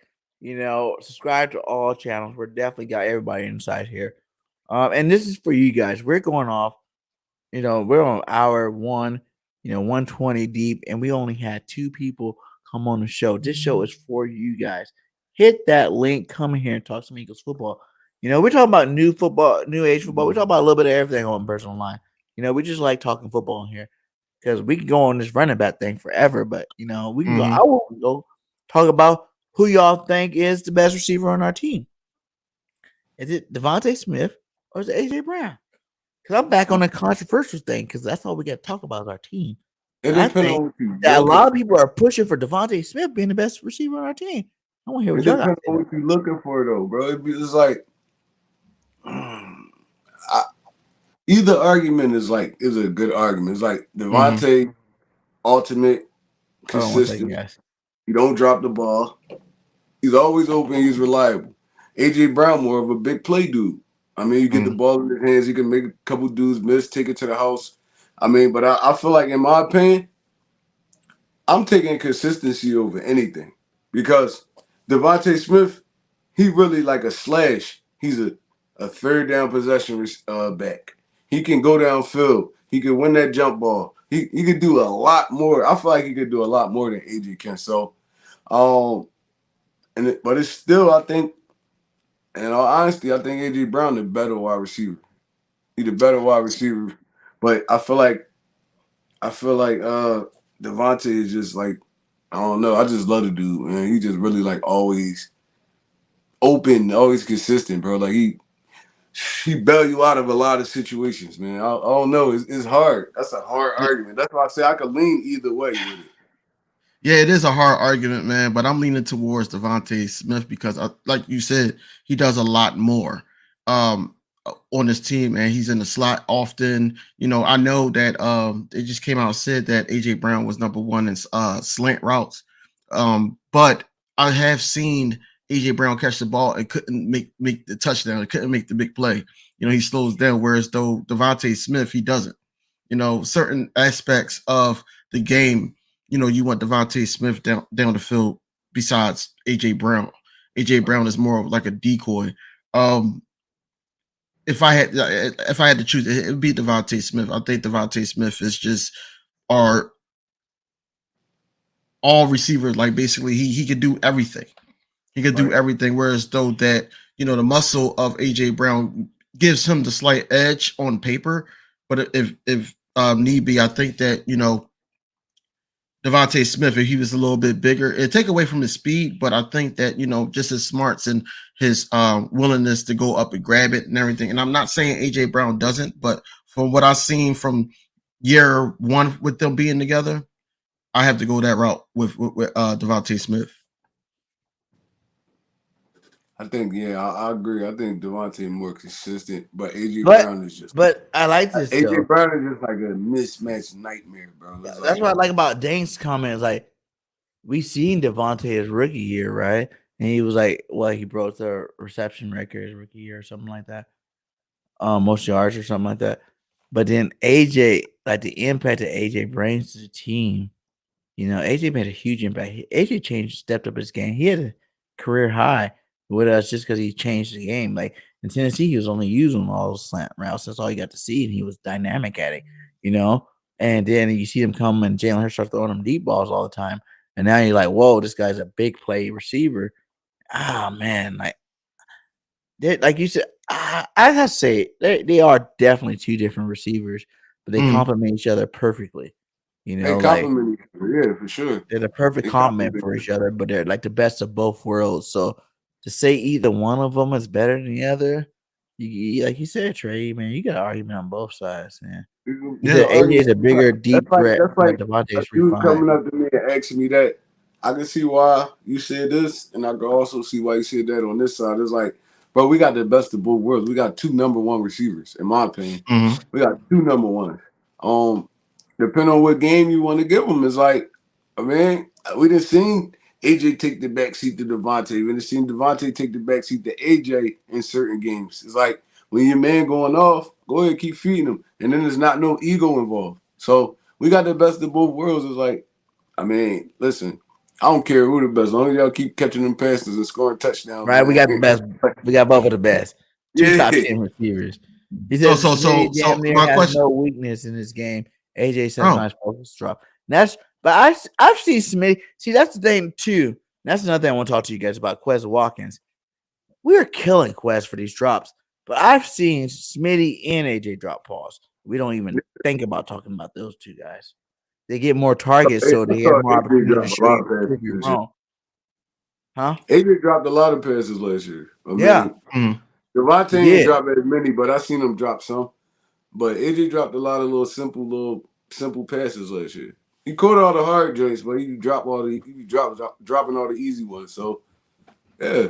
Quez dropped some passes, bro. It happens sometimes. I mean, it's football. I mean, It was big. It just was horrible that it was all like big moments of the game, but it was like he really did get tired. The same thing we do to Barnett. You know, Barnett was not really that bad a football player. He just made bonehead mistakes at the wrong damn time. You know what I'm saying? Like, we hate Barnett for like the penalties that cost us games. You know what I'm saying? Like, in terms of overall play, Barnett's not really that bad of a DN.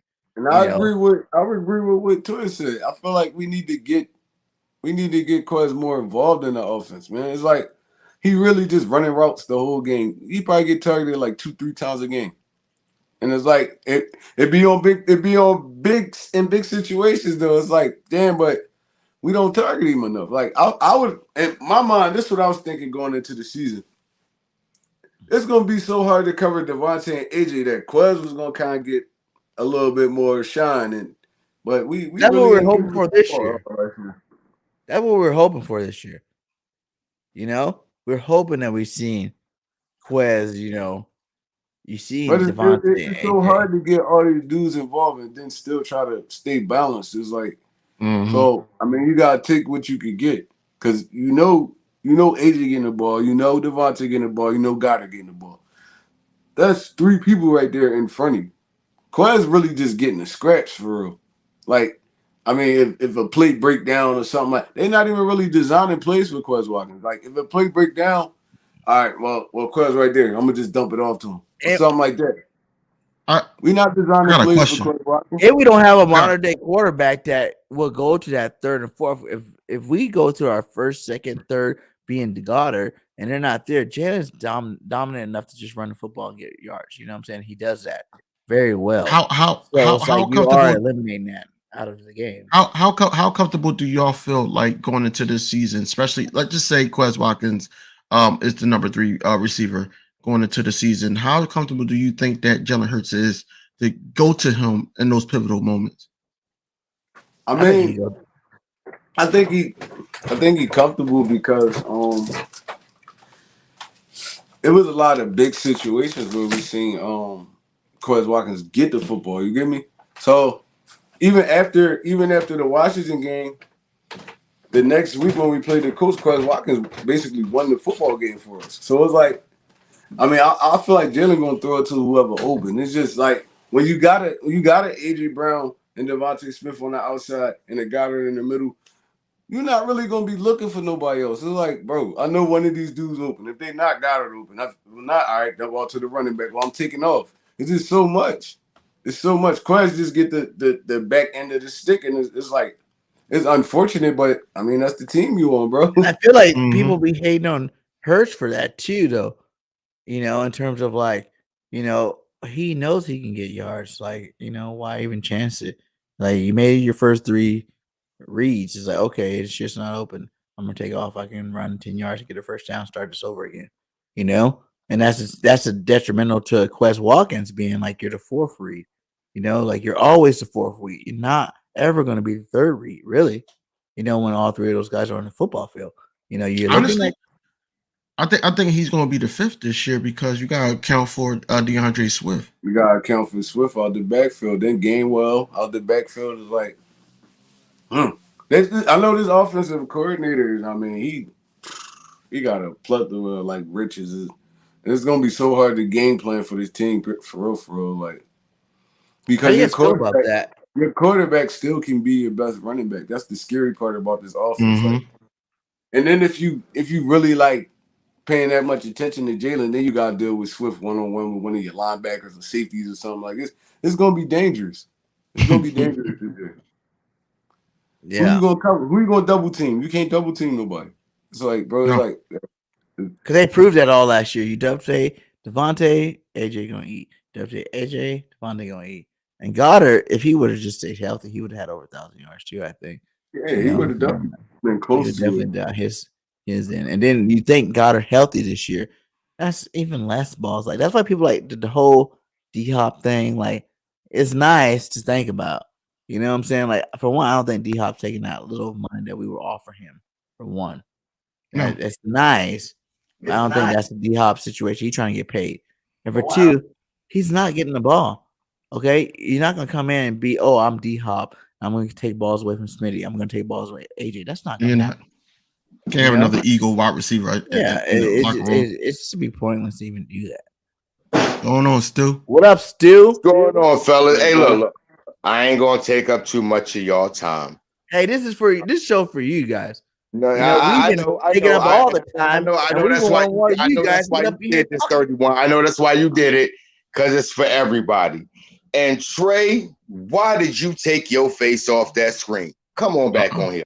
Because you the reason why I came on here. You do. I love when people come about the sat there and argue with Smitty about Jalen Hurts not being top 5.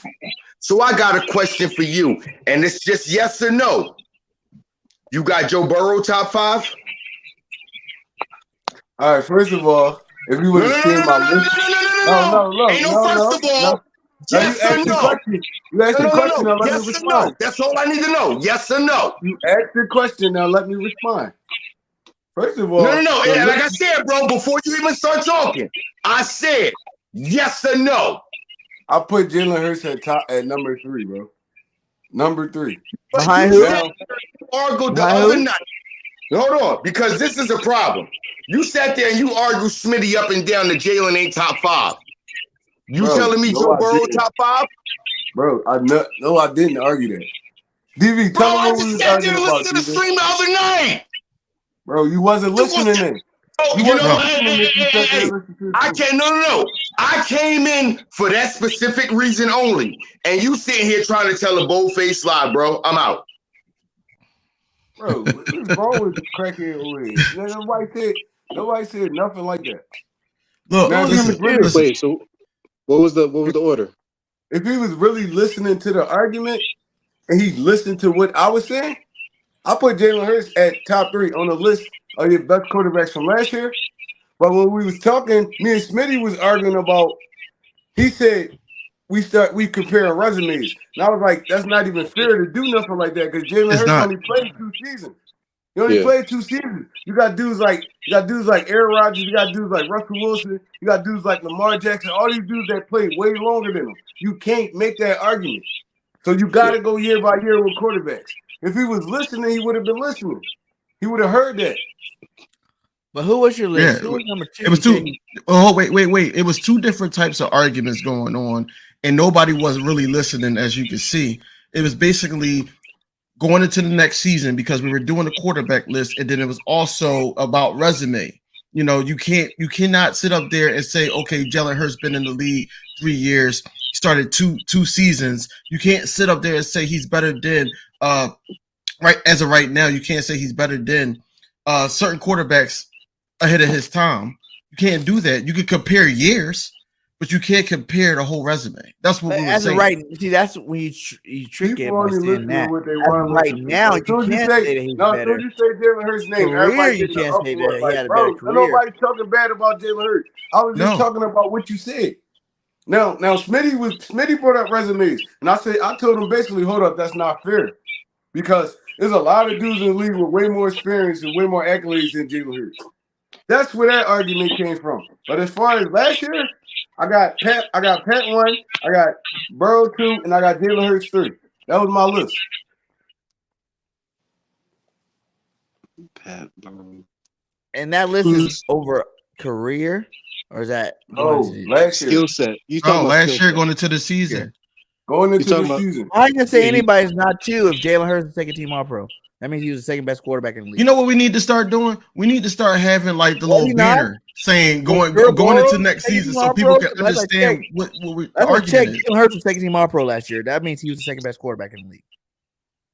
That's not by peers. That's just like fact. Wait, that's a stupid argument that they're making because Justin Herbert is always considered to be like a top 10 at least quarterback, but he hasn't done anything other than throw for a lot of yards. What has Justin Herbert accomplished? Has he got an All-Pro? How many Pro Bowls does he have? But everybody puts him, up in the top 5 at least, as far as I've seen, based off of what? Based off of skill set. So whenever we're talking about these arguments, even if we're young, we got to be talking about what we think they can do on the field. Can the player drive the ball down the field, especially as a quarterback, and get into the end zone? That's really what we're talking about. So if you're talking about that, then I would definitely say Patrick Mahomes, Joe Burrow, definitely say Hurts, Josh Allen. I'm missing somebody, Aaron Rodgers. I'll probably put in my top 5. And I'm missing somebody else, but I wouldn't put Lamar in the top 5. I got to see how he is as a passer. I don't trust him as I trust him as a runner, but I don't trust him as a passer as much, even though he has the weapons now. But whenever we're doing these arguments, like it's stupid to say resume because we're putting all these young guys up here, but none of these young guys have the resume of Aaron Rodgers. That was the whole argument. Nobody would say Aaron Rodgers, but nobody would say Aaron Rodgers is the best player in the game right now. Nobody would say that. Because if we go on resume, Aaron Rodgers would be number 1. If we go on resume, The only thing Patrick played Mahomes has longer over than Aaron Rodgers is Super Bowl. Other than that, he doesn't have more MVPs than him. He doesn't have more yards, doesn't have more touchdowns. So what are we talking about? He doesn't have more all pros. Aaron Rodgers. You said That what? dude is the MVP factory. You know what I'm saying? Like, I don't think no one has more MVPs than Aaron Rodgers. Yeah. You got 4? Yeah, I think it was like 4. He's up there with like Peyton. Peyton has like what, 5? 4 or 5? Bro. Yeah. Bro. Hold on, wait. I was just listening to what you was just saying, right? And it just behooved me that you just now said that Lamar Jackson is not a good thrower of football. Who said that? I didn't say he's not a good throw. I didn't say I said he's not as good as Hurts. I don't think he's as good as Hurts. He's not as good as Hurts, but that man can slang the rock. I ain't even gonna lie to you. He can slang the rock. Do not let these people get in your head making you think that he can't slang the rock. Listen, Joe Burrow is not better than Lamar Jackson. He is not better than Lamar Jackson. Ooh, here we go. Now we get spicy. Now we get spicy. Listen, right? That's a good take. When that boy Lamar Jackson is healthy, the whole defense wasn't healthy last season, and the Bengals couldn't mess with him. Imagine what he gonna do this season. I'm not even a Ravens fan, but listen, them up is scary this season. I ain't even gonna lie to you. They healthy. If they stay healthy, they scary. I'm not even gonna lie to you. Probably the most dangerous team in the AFC. So what's the record? Like that? What Banks said. They got what they pulling off? They pulling off 13 victories. Listen, right. Everybody keep talking about Lamar Jackson running. What running back did Lamar Jackson have behind him? J.K. Dobbins didn't get healthy until Lamar Jackson got injured. Yeah, that boy can run, but now he got a running back behind him that can actually run. That's healthy. It's going to be different this season. It's going to be way different. I'm trying to tell y'all. You facing the Browns though, who got Deshaun Watson. You facing the Browns booty. Like, come on, we ain't gonna do that. They start on the Browns every season. Bro, I hope you're right, bro. You sleeping on Deshaun Watson though. Like he went through all his crap, but you know you kind of sleeping on them. Who? I'm sleeping on who? Deshaun Watson. I ain't sleeping on him. The Browns is booty. All right, watch. They not doing nothing in the AFC. The Browns is going to bottom feeders like they always are. Bro, they were starting Jacoby Brissett and like most of their losses by like 1 score. And like, come on. And it's gonna be the same season. It's Jacoby Brissett. Like, come on. What are you talking about? You make it seem like Jacoby Brissett booty. Like he not booty. He all right quarterback. He's a mid quarterback. Exactly. He can keep the ball out of harm's way. Which is why they couldn't win. They couldn't usurp that, get over the hump of those games, is what I'm saying. Listen. And you think Deshaun Watson can? When Deshaun Watson still in his prime, when he was on the Texans, he was killing it. The team was horrible. He was killing it? Oh, man. All right, listen, right? Deshaun Watson was horrible when he was playing for the Texans. All right, yeah, his stats might say otherwise. He was horrible. Hold on, wait. Listen, right? His stats may say otherwise, but Deshaun Watson had the ball in his hands for at least 5 game-winning drive where he threw picks. His team was horrible though. What you he mean? Always had horrible teams. He had the ball in his hands, bro. I don't want to hear no excuses. I don't want to hear it. No excuses. You just made an excuse for Lamar and said he ain't had nobody to throw it to. Like, bro, come on, you gotta make your mind up though. I ain't never say he ain't had nobody to throw it to.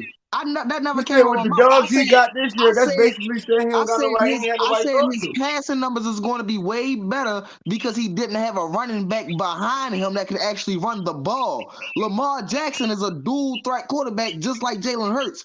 If he have nobody that can run, if Jalen Hurts, like when Miles Sanders was on, Jalen Hurts took over. Huh? But Now, if he had, Deshaun a Watson led healthy, his team in rushing 2 years. I mean, like his last 2 years he was there, he led the team in rushing. He's not exactly, like who no did he dude have that behind can't him? run. Who did he have We behind him? talking about Deshaun Watson right now. We're not talking about Lamar. We all know what Lamar is. Lamar is a dual threat quarterback. Deshaun Watson a dual threat quarterback too. I Y'all know forgot he's he can doing. use his legs. Wait, Y'all forgot he had I'm 3 not straight forgetting in years that with division. double-digit touchdowns rushing. The Browns, the Steelers, the Ravens. Listen, Who else is in that division? Browns, Deshaun Steelers, Ravens, and Watson who? be right again. He is buns when it count the most. And Lamar not. Not Wait, who else is in that division? It's the Browns, Bro. the Steelers, the Ravens, and who? Hold on. Bengals. Hold on. Bengals. Because Yeah, if we like gonna call you talking big heavy for a Deshaun hard Watson, division. hold on. If we gonna call Deshaun Watson buns and you talking about big moment, what big moment did Lamar Jackson ever had since he's been in the league? Ever. As in regular Playoff season wise, moments. anything. Regular season moments, right? Yeah, regular Listen, season moments. Like monster games. Okay. Okay. So they're in the same boat. They're in the same boat for real. when did No, but Deshaun Lamar Watson just got an MVP on this. Yeah. Lamar is James Harden. That's who he remind me of in the league. Lamar Jackson fooled in the playoffs every year. Every year since he's been in the league, he folded in the playoffs. I bet you it'll be different this year. He didn't want to go last Say that year. about All right, Watson. who do you have him different. beating in the playoffs though? You have him beating Burrow. You have him you have him beating Allen. Who you have him beating in the playoffs? Barely escaped last season. I definitely got them beating Burrow. They barely escaped last. Did you watch that playoff game? Yeah, Weston. Yeah, they barely escaped last season, and they ain't had nobody healthy. Marlon Humphrey wasn't even on the field. What are you talking about? Yeah, I got them trashing them. Trashing them. Secondary. Baltimore secondary was the worst secondary in the league. Like, wait, so what's Lamar? What is Lamar in your top He said five? he's not a fan of the Ravens though. I'm not. What's Lamar in your top five? I was about to say, but just like when we was injured, when we ain't have no receivers, and Carson Wentz ain't have a 500-yard receiver, and he still got us to the playoffs. Every defensive back on that team got injured last season. So did every receiver. Yeah, that's true. Injuries as well. Lamar got injured too. So what are we talking about then? You acting like he played the whole season with them. He got injured early in that season. Lamar could have came back. I ain't gonna lie to you. Lamar, that boy got his money. Yeah, wait, so what is he in your top five? He's top what, 3, 2? Who? And I'm giving in my top 5. I'm gonna give it Mahomes 1. I'm gonna say Jalen Hurts 2. All right. And I think that's a fair argument. For real. Like, I got Jalen 1, Mahomes 2. What? No way, bro. I ain't even gonna lie. Due to consistency, Burrow got to get 3. He been to 2 AFC championships and he been in the Super Bowl. Yeah, like, got to give it to Burrow. Dude is a monster. So, due to consistency, so number 4, I'll put Lamar at number 4, and then number 5. You say you put Lamar at 4? Wait, what's your 5? What's your 5? Lamar that high. Lamar be trash and shit. His win-loss record is crazy. Wait, what's your 5? What's your 5? Lamar number 4, and then number 5. Shit, number 5 hard. Yo, this boy got him at number 4, bro. Y'all crazy. Y'all not. Hold on. Wait, I'm gonna wait Lamar at 4 and then say answer. it's number 5 hard. Like, give me your 5. Right. Give me your 5. Come on, give me your 5. Oh How is it bro. not like? You can't make this stuff up. Like, Lamar not even top 5, bro. I ain't even gonna lie to you. No, not coming. Is that hard to get 5? I don't even think I have him in my the top 10. I ain't even gonna lie. 5. I'm torn between 5. I'm just thinking about last season for real, and really how it played out. Before Lamar got injured, them boys was looking unstoppable. I ain't even gonna lie, with all the injuries. Number 5 hard though. I ain't even gonna lie. Number 5, I'm gonna have to give it to I'm gonna give it to Allen. Okay, I was about to say. It's like nobody up here has been talking about Allen. I'm like, damn. Allen. I'm gonna give it. Like I No. understand he throws picks, but like, come on, like, dude is monster. I was about to say, It really matters what you're going off of being your number one quarterback. Like going by just yards, or going about I'm going touchdown off interception ratio. What are you going about being your best I'm going off quarterback? the Like consistency overall, and trajectory. I'm just tripping off that he put Lamar Jackson over Josh Allen and Justin Herbert. Yeah, definitely. Lamar not better than Josh. And if you go on trajectory, I'm putting him over Justin Herbert. I'm putting him over Justin Herbert. He got a better win-loss ratio. With Lamar in the game, he's a winner. He's a baller. I'm trying to tell you, it's the bread. You feel what I'm saying? The pudding is in the pudding. You feel what I'm saying? The banana is in the fucking pudding. You feel what I'm saying? You in a tough division though. Like you against Burrow, you're against the Browns. You sleeping on them, and it's always tough games against the Steelers. Exactly. Always tough games against the Steelers. Trashing them. He be trashing them. Listen, I live in Baltimore, bro. I have to watch the games, bro. Listen, right? It's a rivalry, though. Just as much as I watch the Eagles games, I watch the Ravens games. Listen, it's an ongoing war in this house. Listen, my brother is a Celtics fan and I'm a Lakers fan. You know how hard it was to see him go 7 games and we got put out 4-0. It is an ongoing war, basketball, football, every season. Yes, yeah, I that's what I'm saying. Like what I'm telling you is not, you feel what I'm saying? It's not, you feel what I'm saying? Like fictional. It's really facts. You feel what I'm saying? It's really facts. Like I'm trying to tell you, them boys is going. All right, but if we're gonna put it that way though, then we gotta throw Dak in there too, because he be trashing the NFC East. No, Bad. that trash. Bad. He is trash. Bad, bro. I was about to say, but the thing is, Lamar just don't be trashing his division. He don't do that every season.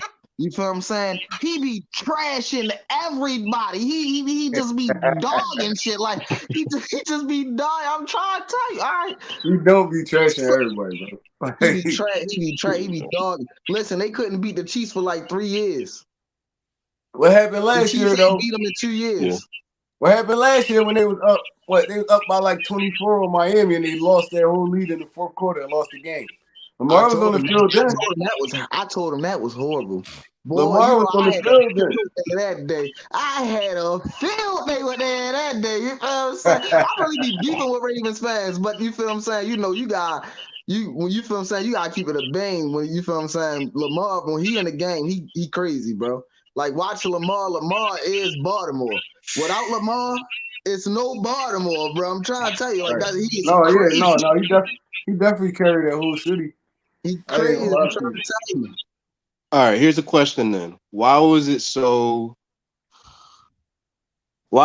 crazy with his contract then? That was Lamar. Why were they refusing to pay that man? He paid. What you talking about? He got paid. He got paid, but was it a smooth? I want Deshaun Watson money. What you talking about? Yeah, I want more than that. Yeah, I want it guaranteed. I want that 5 M's guaranteed. 500 M's guaranteed. You talking on his prime. I'm talking about his franchise. Right? They drafted him in the first round. He's a franchise quarterback. What's all this? I want 500 M's guaranteed. What you talking about? They offered him a big contract. He turned it down though the first time. You see, he ain't get it until Jalen Hurts got his contract though, right? That was a risky move for Lamar, because I wouldn't have paid him nothing. They just had to bring him back in perspective. My man said he wanted 500 M's. He wasn't changing his mind. What's wrong with y'all? You feel what I'm saying? It's negotiation time. I want 500 M's. I'm not coming back. I'm not going to training camp until I get my 500 M's. Oh, all right, Jalen Hurts just got paid. Team friendly. I see what Mahomes doing over there. All right, let me go ahead and get me something real quick that's going to help me out too. You feel what I'm saying? All I'm saying is I hope it was worth it. All this, I hope it was worth it. If Baltimore that's an in Dak we trust comment. Listen, Dak we trust. Listen, Ravens fans better relish in this because this the first and only time you ever really gonna hear me talk good about your team. You feel what I'm saying? Other than that, I'm dogging them. Hey, you feel? I be dogging them, bro. I be hey, dogging Prince them. and Trey. I want to go with you guys with this question too that we had earlier on the show. Who do you guys think? Which year? We're gonna bring it back to some Eagles, but we've been off the Eagles track a little bit. We're gonna bring it back to Eagles. Which year dogs are gonna have the biggest impact this year? It's gonna be the 22 dogs with Dean and Jordan, or the 23 dogs with Carter, Ringo, and Smith. I'm gonna go a mixture. I think Dane and Jordan both gonna have big years, right? But I also think Nolan is gonna go crazy. I feel like between having Josh Sweat and Derek Barnett, I feel like Nolan gonna play a whole bunch of off-ball linebackers, this type of speed. I feel like we're gonna see a lot of 4-3 this season with Davion Taylor, Nakobe Dean, and Nolan. I feel like it's gonna be crazy, and then the rotation that we got up front still gonna be crazy because we got Jalen Carter. I'm trying to tell you, it's gonna be crazy. I feel like this season is going to be crazy this season. Like, I see Nolan Smith playing the edge, but I feel like he just so fast. Like with Derek Barnett coming back, I don't see Derek. Y'all just don't realize like how good Derek really is. Even though that we was killing Derek Barnett for them dumb penalties, he was still hitting the quarterback. Yeah, that's all I can't hit the quarter. Hit him, man. When we in the game, what we screaming? Come on now, we'll hit him. We going crazy. What you talking we loved about? it till that flag came out. My man getting the job done. He getting the job done. I don't care about. Listen, when you in the game and you got that ball in your hand, you feel what I'm saying? It's get him, and everybody screaming it. You feel what I'm saying? Everybody. This is what I be talking. Hold on, real quick. This is what I be talking about. It's cool. When you talk like football, right? Hold on, I'm gonna turn my camera back on. When you talk football, everything is not hitting, bro. Like, what's wrong with people? Everything not hating. If you make a point and it's not the point that they want you to make, now you hating. It's like, bro, like, come on. Y'all all say the same things. I say it about Jalen. I say it about any quarterback that y'all like or any player y'all like, and we disagree with what y'all think. Y'all say we hating. That's retarded, bro. That don't even make sense. Like, actually talk football. Sit down and listen sometimes. No hate involved. Like, no hate involved at all. We strictly talking football. I ain't say nothing about this man's personal life, nothing. Like, bro, we talking football. We talking X's and O's. My fault, bro. Y'all can go. That's the beautiful thing about football. Everybody got their own opinion. Like, no matter what any of y'all tell me, I'm still telling y'all Jalen Hurts is the best quarterback in the league. Y'all can argue that too. The Crows cry the next day. I don't give a damn what the hell you talk about. Like, from what I see and what I see on the football field, and just all the tangibles, plus all the numbers, plus all the stats, plus the record. Like, to me, he's the best quarterback playing right now. Listen, right now, you can say Mahomes. I won't hate that you say Mahomes. I won't hate that you say Burrows. You know what I'm saying? But for me, it's Jalen Hurts, man. And that's not just a homer thing. It's just like what he's done. Like, he throws less turnovers. He's more efficient with the football. He has another side of his game that those other guys don't have, and that's running and at a very high level. It's like those things to me, he impacts the offense more than any other player in the league. Period. We just gotta see him do it again. That's all everybody was saying, bro. He's done it 3 years in a row. How many years you want to see the man do it? He didn't do it 3 years in a row. His first year starting, he did it. He didn't have as many passing yards, but he did it. He had 16. He had double digit touchdowns rushing, and he was still throwing passes, but he didn't have the weapons he have now. Of course, his weapons gonna go up and his numbers gonna go up, but he still did it that first year. He still broke records that first year. You know, every week we were like, "Oh, Jalen Hurts, the first quarterback that did 100 and 100. Oh, Jalen Hurts, first quarterback that did this and that." Still, that first year he was breaking records. The first year he was still Pro Bowl alternate. You know what I'm saying? Yeah, first year he still went to the playoffs. So he's been doing it since his first year. That's facts. But the whole thing about Mahomes is Mahomes been going to Super Bowls and AFC Mahomes Championship. been doing it since he first touched the With field. the gold at coach. You Mahomes can't started with Andy Reid. Jalen Hurts started with Nick Sirianni. Can't just put Jalen. That's a huge difference. The GOAT of football is the first-year head coach. That's a huge difference. What are you talking about right now, Scoop? I wouldn't be on the screen. Hey, bro, just go play. Like, if somebody want to argue Barrow or Mahomes, the thing that Mahomes got is head-to-head. Mahomes already won twice. That's what Mahomes got. But that's if you look at it, Burrow owns Mahomes. Burrow been kicking Mahomes' ass. Burrow, the Bengals own the Chiefs. Yeah, they've been kicking Mahomes in the ass. Beating the hell out of the season. In the regular season. No, they won and won in the playoffs. They have got beaten by them twice in the championship. No, they only lost once to him. Burrow and them beat him the year before. That's how they played the Rams in the Super Bowl. Oh, they only won and won. I mean, well, hey, it's cool. This only Joe Burrow's 4th year in the league. He only been in the league 4 years. They make them 2-2.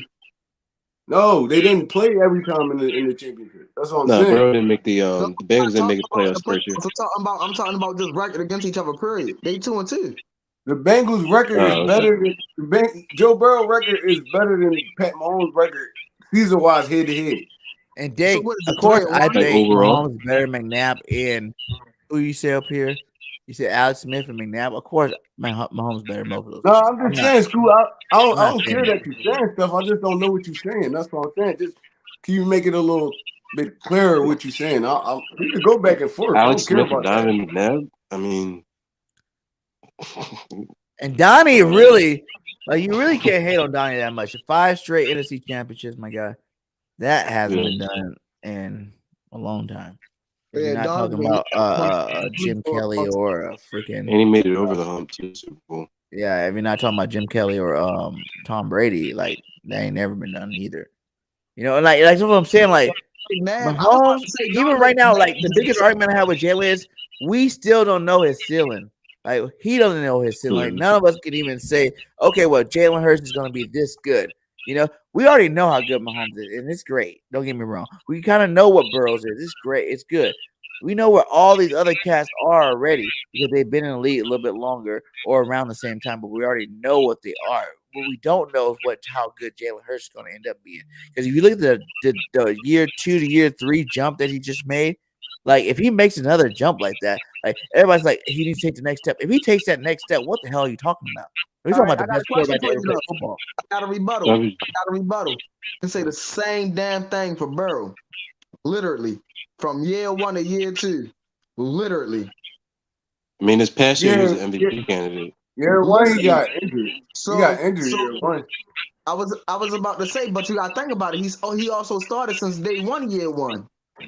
He only played like 5 games before he got injured, though. And he was killing them. He was killing them. We was watching Burrow on the screen every week. He was killing them.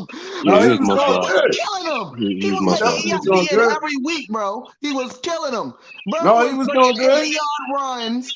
He was doing. Burrow was killing. Burrow was giving them the okey doke before Jalen Hurts hit the league. A year before Jalen Hurts hit the league, and he got smacked in the open field and got his little tail rattled. You feel what I'm saying? Then they went to go get him weapons, and he ain't had to run like that ever since. I think it was more of them firing their coach and getting a new coach.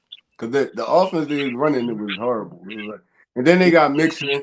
And then all them dudes started coming over, and then it was like, now you got weapons. They built that team from the ground up, for real. Listen, and they also had to get their offensive line right. Yeah, they had to get the whole line right. But he got injured. Week 1 highlight reel.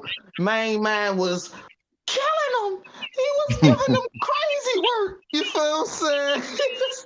Man, I was giving them crazy. I ain't gonna lie. Burrow was super. Bro, what are you even talking about right now? Who is this dude? Like, yeah, he said something like, "Don't bring up Reed had Alex Smith." You really acting like comparing that to Mahomes in the comments, bro. Like you talking about you grown? Get your grown ass out of here then. I don't like a Wait, so is he making fun of Reed? Like, football. We ain't gotta get. No one needs to get disrespectful in here. We just Acting let's like a talk hoe, football. bro. If you disagree, come and talk about it, and that's all we do on the show. You know, you talk about why you agree. That everybody got the right to have their own opinion. Man, listen, man, you talking all that jibber jab in the comments. You might as well come up here to speak like a man. You feel me? Yeah, you might as well just get on the screen for all that. You acting like a little hoe in the comments. And Dank, like, I'm not saying like he says you can make an argument that Mahomes had Reed and ignore Reed had Alex Smith. I'm not ignoring Reed had Alex Smith. I'm just saying he is that good that he won with Alex Smith too. He won with Donald Knapp too. And when you did get it, when he got his elite quarterback, that's when he won Super Bowls. Yeah, Reed and Donovan McNabb are good quarterbacks. They're not ass, but they're not as good as Mahomes. What is he talking about? Yeah, Alex Smith was cool. Alex Yeah, Smith he's was good. no McNabb, and Alex Smith was no Pat Mahomes. Yeah, Patrick Mahomes is Didn't you first say year too? Alex starting. Smith wasn't Alex Smith for the Niners, really? Alex Smith was cool, but Alex Smith wasn't all that. No. You gotta think about it.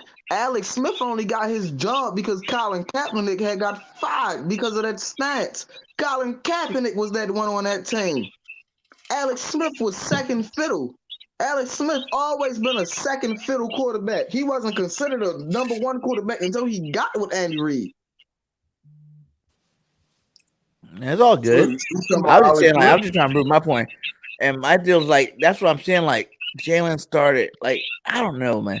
Jalen wasn't the number one pick. Jalen wasn't this guy that was supposed to do all this stuff that everybody says. And he did it with like a first year coach, like, who didn't even understand. Imagine like Jalen's first year if Sirianni was coaching right those first 6 games. Imagine that. How many more stats and how much better he would have looked. You know, everybody knows Sirianni sucked his first 6 games in the season, his first year.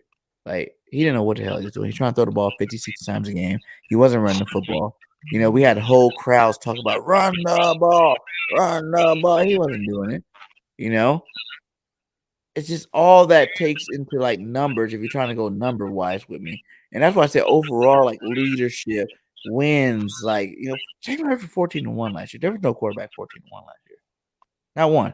I know he missed a couple of games, but in those games that he didn't play, we could have. All of us would agree we probably would have won those games. We were lost. Especially the game I went to when we played the Saints. We would have won that game if Jalen Hurts played. Dallas game definitely was a win. For sure. Crazy thing too about last season if Jalen would have played. Because the one thing about Dallas was Dallas put up a lot of points. But the thing about our team is our team really hold the ball for so long on offense. By the time you get the ball back on offense, you so bored and your mind so scrambled, you don't know what to do. We had and not even that. Even with that game, right? The only reason Dallas put up so many points is because we turned the ball over 3 times in our territory. So it's like, yeah. I feel like our defense was holding up well, but how many times you gonna stop dudes when they starting on your 40 and stuff like that? So if Jalen was in that game, I don't feel like he would have turned the ball over that many times. It probably still has been kind of high scoring, but I don't think Jalen Hurts wouldn't have turned the ball over once. My man Jalen Hurts was crazy off the turnover interception ratio last season. He would have ran them out the roof. I don't think the game was. Smitty, what? How don't you like McNabb, bro? Like Smitty say he don't like McNabb. Yeah. McNabb, I ain't even gonna lie. I ain't like McNabb either. I felt like he was Bonds in the crunch. When we needed him the most, he was Bonds. My man threw up. He threw up. After he threw up, I stopped liking him. Hey, that's why everybody. I gonna sell him selling the soul to Chunky Campbell soup to get his mama in commercial. Yeah. That Super Bowl, we should have won that Super Bowl. Man, that was tripping. You could be mad. You could be mad at somebody doing that in the Super Bowl, but you don't have to hate him to the point where you're like, look at the body of work he did for our team. Though you gotta respect him, but I ain't throwing no salt on my man's name, except for the way he be talking about all our other quarterbacks. Like they ain't like that for real. Like, just about to he be hating on every quarterback that we get. Other than that, you feel what I'm saying? What he did as an Eagles quarterback, you feel what I'm saying? Like he cool. But Donovan McNabb now, man, he can kick rocks and blow fucking bubbles. Here's a dichotomy. Here's a dichotomy of Donovan McNabb, though, right? That season where he went to the Super Bowl, he was the first quarterback ever to throw over 30 touchdown passes and under 10 interceptions in a season. He was the first quarterback to ever do that. But you see that comment that just went up there and said dirt passes. That's absolutely true about him too. He be throwing that shit in the dirt.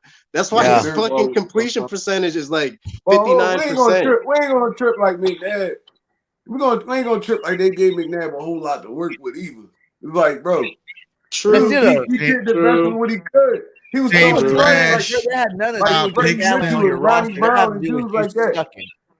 And he still was getting to the NFC Championship every year. So McNabb did what he was supposed to do. He didn't take a defense back in those days too. Our defense.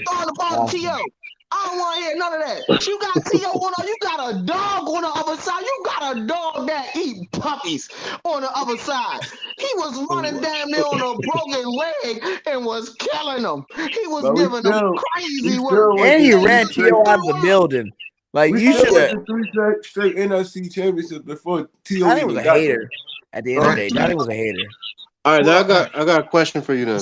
If we were the Bills and we actually went to all those Super Bowls and we lost all of them, would you be more mad or would you be more proud that we did that? I'd be pissed. This would be a whole different conversation. That's the crazy shit, because we're talking about actually being more successful, but us being more mad at what happened. We saying we make it all these NFC Championships games, but we actually made it to the Super Bowl and lost the Super Bowl. Now we more upset. Like y'all couldn't get one. Like, goddamn. Yeah, that was like, oh man. Every year you're like, oh, we're gonna do it this year. No, we didn't do it. Yeah.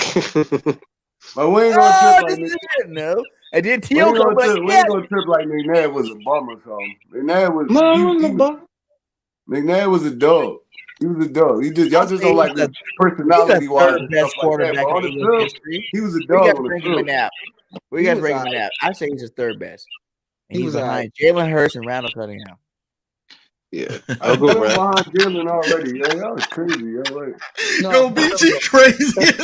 Because he's better than him. I'm serious. I'm not even joking right now. He's behind Jalen Hurts. He's not as good as a passer. Yeah, Donovan McNabb, then Michael Vick.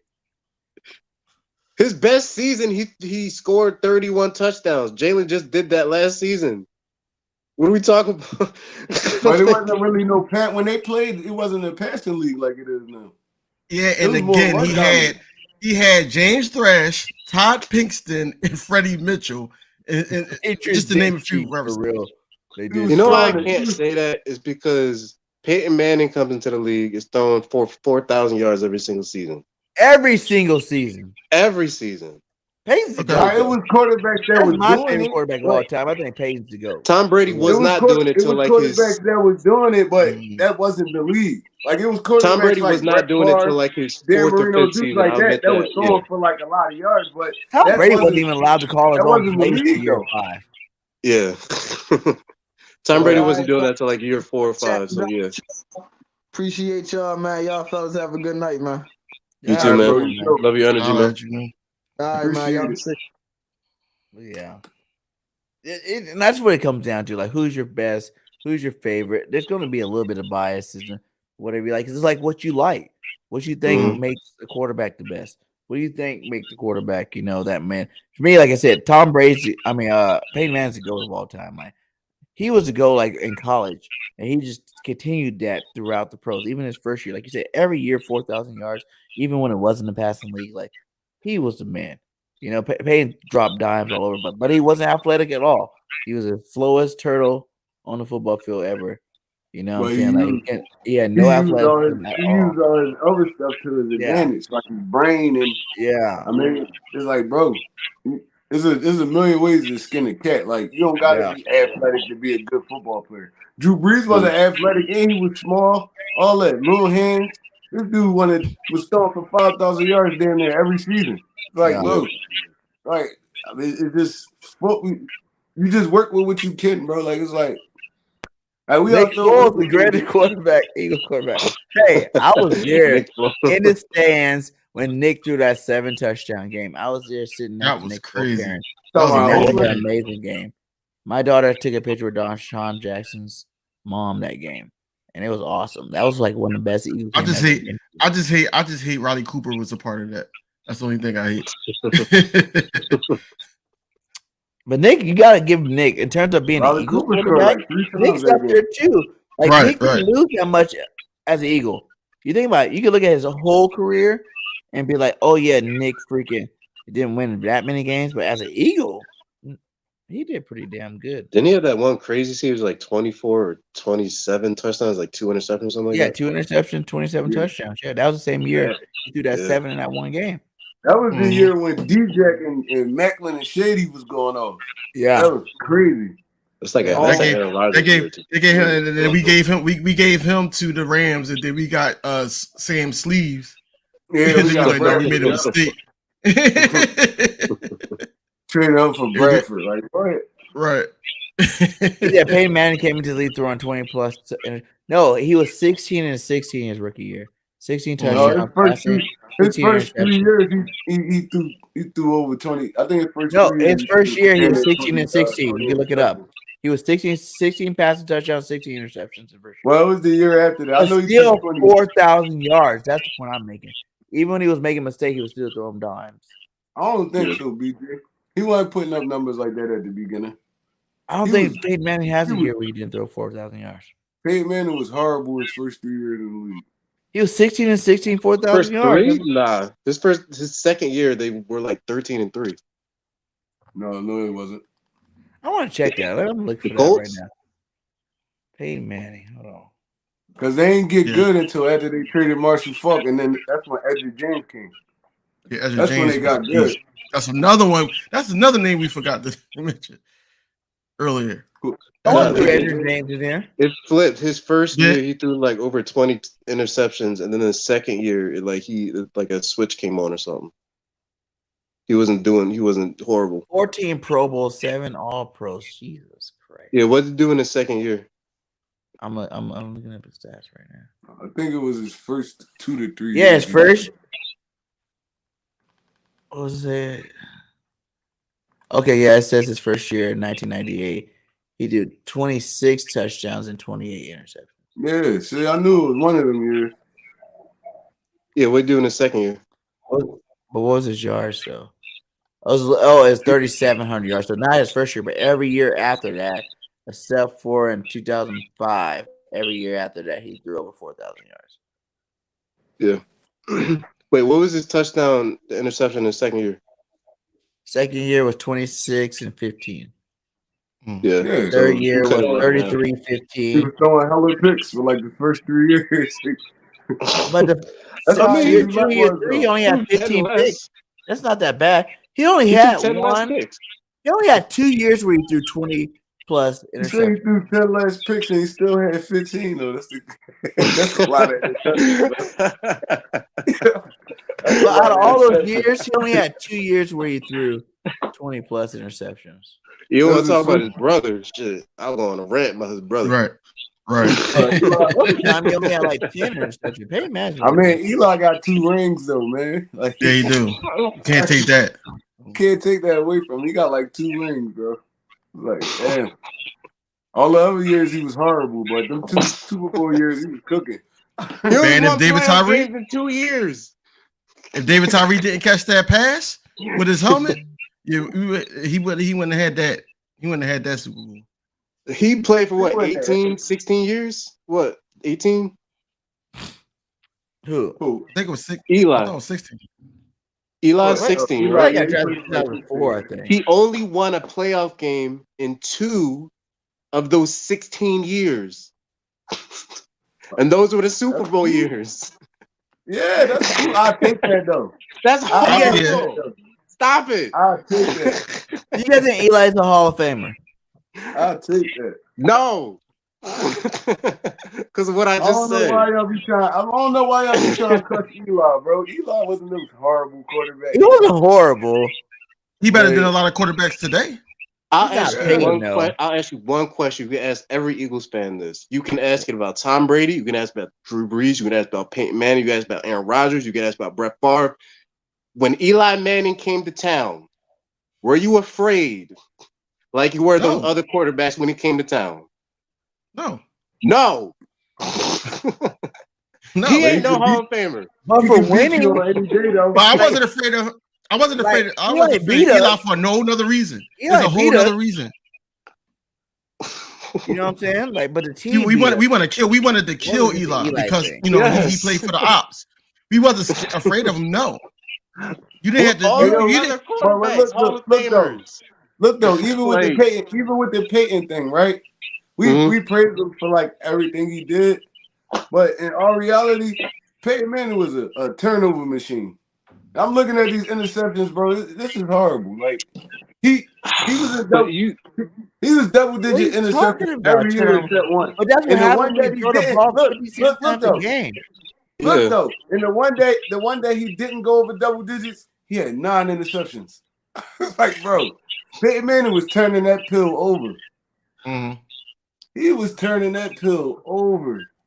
But you can't overshadow 14 Pro Bowls, 7 All-Pros, 2 Super Bowls, 5 AP. He did his thing. I'm just saying, like, if you like, go look at the numbers, you know how we look at Peyton Manning as like this methodical quarterback that just never make mistakes and stuff like that. He was turning that pill over. He had 19.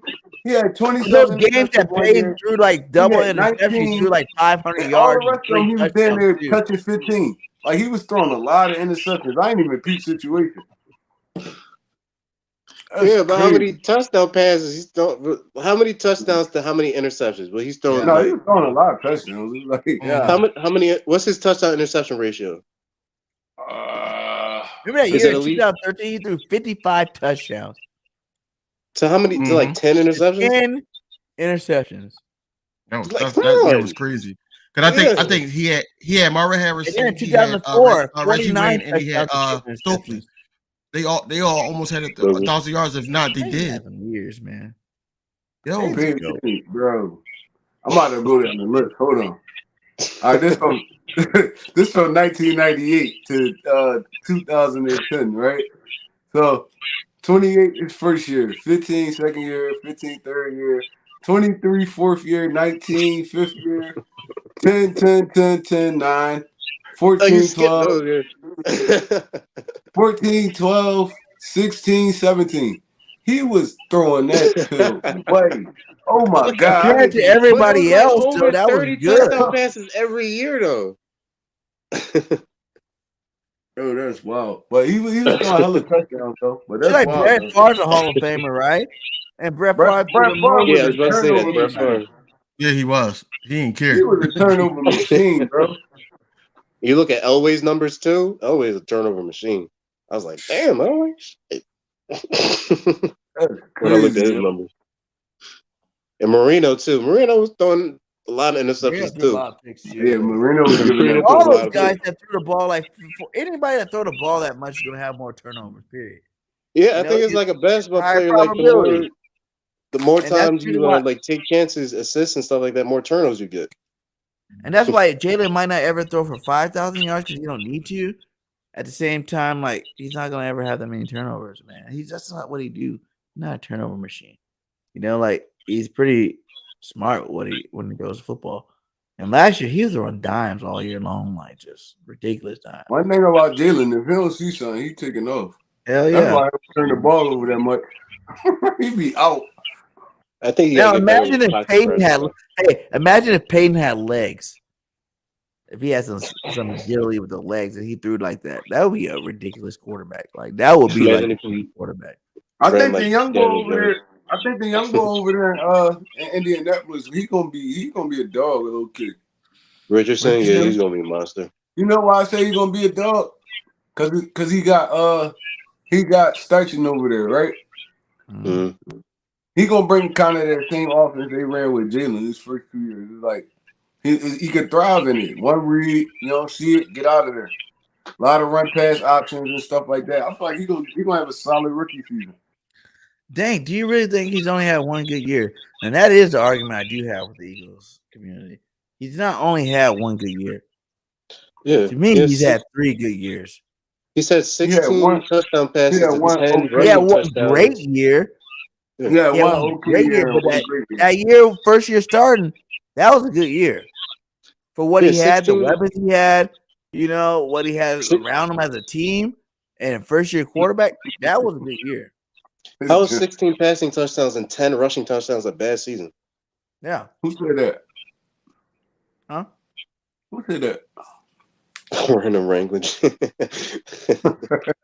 that comment is funny. I had to click on it. Yeah. Which one?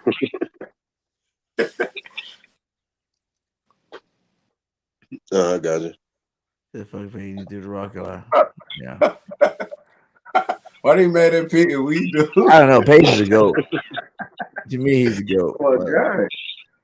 I ain't never met nobody that ain't like Peyton Manning. Yo, I don't know what's going on right now. Because he's like the one guy. He changed the whole quarterbacking.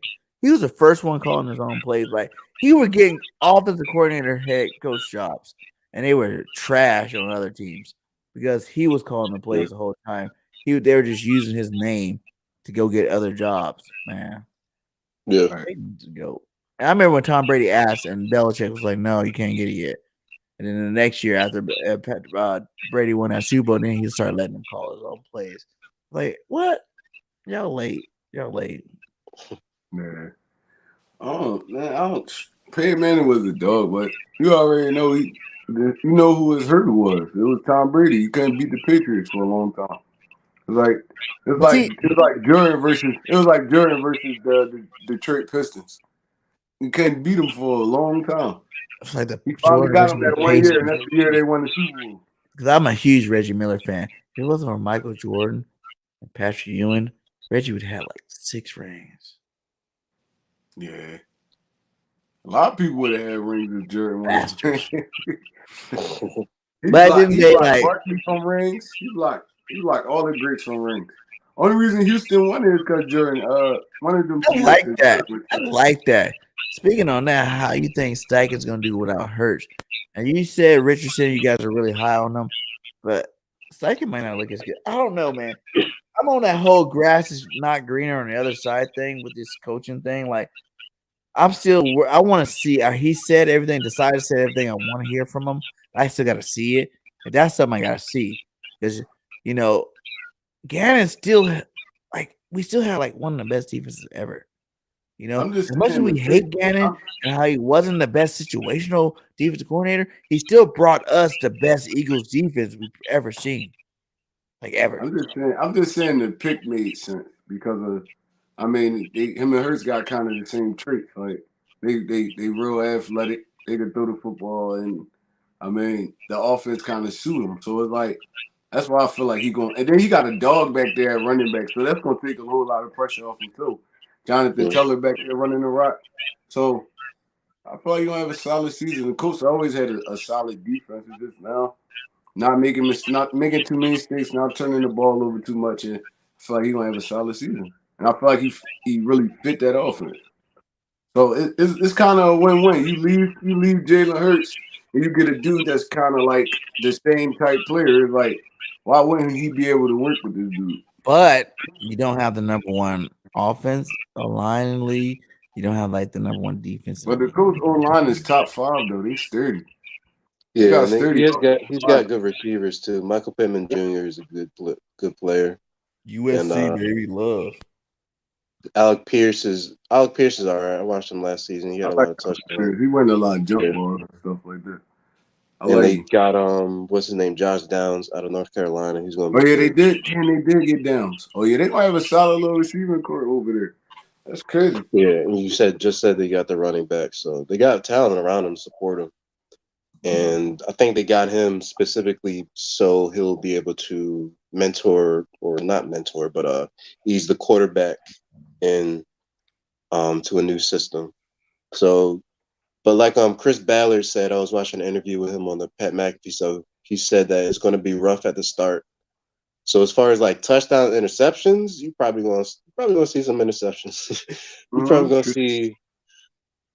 gonna see like say like 20 passing touchdowns, like 15 interceptions, something like that, 15, 16, something like that. So or maybe even less passing touchdowns, maybe like quarterback you guys 16. think is going to have the best year this year? You saying Richardson? You said rookie quarterback? Yeah. Nah, I got Bryce Young. I think it's gonna be what's his name? Ohio State quarterback. CJ Stroud. I think it's gonna be Stroud. I think Stroud is gonna be like the best passer out of all three of them. Where'd Stroud go again? He went to the Texans. Texas, yeah. And Texas, got, you know who their coach is now? Texas gonna ball out, man. They got the ball. Who's it? Oh yeah, D'Amico Ryans. Yeah. So that defense gonna be back sturdy this year, man. Their defense gonna be sturdy, and they went up and got Will Anderson. So their defense gonna be sturdy. It's just I think Stroud gonna do a great job this year.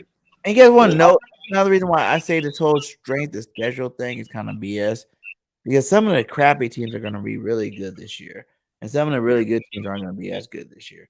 You know, if they do that strength of schedule off of last year. You know, like who have the Jets? I think the Jets are going to be fucking awesome this year. You know, I think the Texans are definitely going to be a lot better this year. You know, like there's some teams that are out there that got some young talent that I think that's really going to help. I think the Jaguars are going to be good this year again. You know, so I think they're overrated actually. Yeah. They won against They won against the Chargers. How do they win against the Chargers? Because the Chargers couldn't score nothing in the second half. 27-point lead. They came back. It's Dougie P though. Come on, guys. Dougie P won us a championship, baby. We got the statue of Dougie P out front. We got the statue of Dougie P out front. You know Dougie P will come raw. And I knew Dougie P, if you give Dougie P a quarterback, he can win some football games. And Sunshine, no one really liked Sunshine. You know, and I was a little bit of a hater his last year at college and then his first year in the pros, but he didn't have a coach. But I think, Ridley coming back with him this year.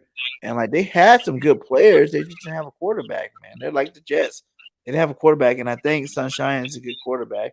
You know, he showed that last year. The Jaguars was hard to deal with this year for a lot of teams. And they always got a good defense. They got they picked both of those linebackers up last year. Remember? They picked up both linebackers everybody wanted. What is the linebacker name again last year? Damn it. What, Devin Lloyd? Devin Lloyd. And they got Christian Harris went to Texas. The other one. They got the other boy from Wyoming. I can't remember his name though. Yeah. And they got some bulls over there. Like the running backs, ETN and the other Tank dude got over there. Tank Dell. They just drafted. You know why I say that? It's because that's a weak ass division. You got the Colts. Who else you got in that division? Who else in that division? Oh, Colts, the Texans. Colts, Texans, and who else? Colts, Jags, Texans, and Steelers? Dolphins, I think. No, Dolphins not in it. Nah. Was it the AFC North?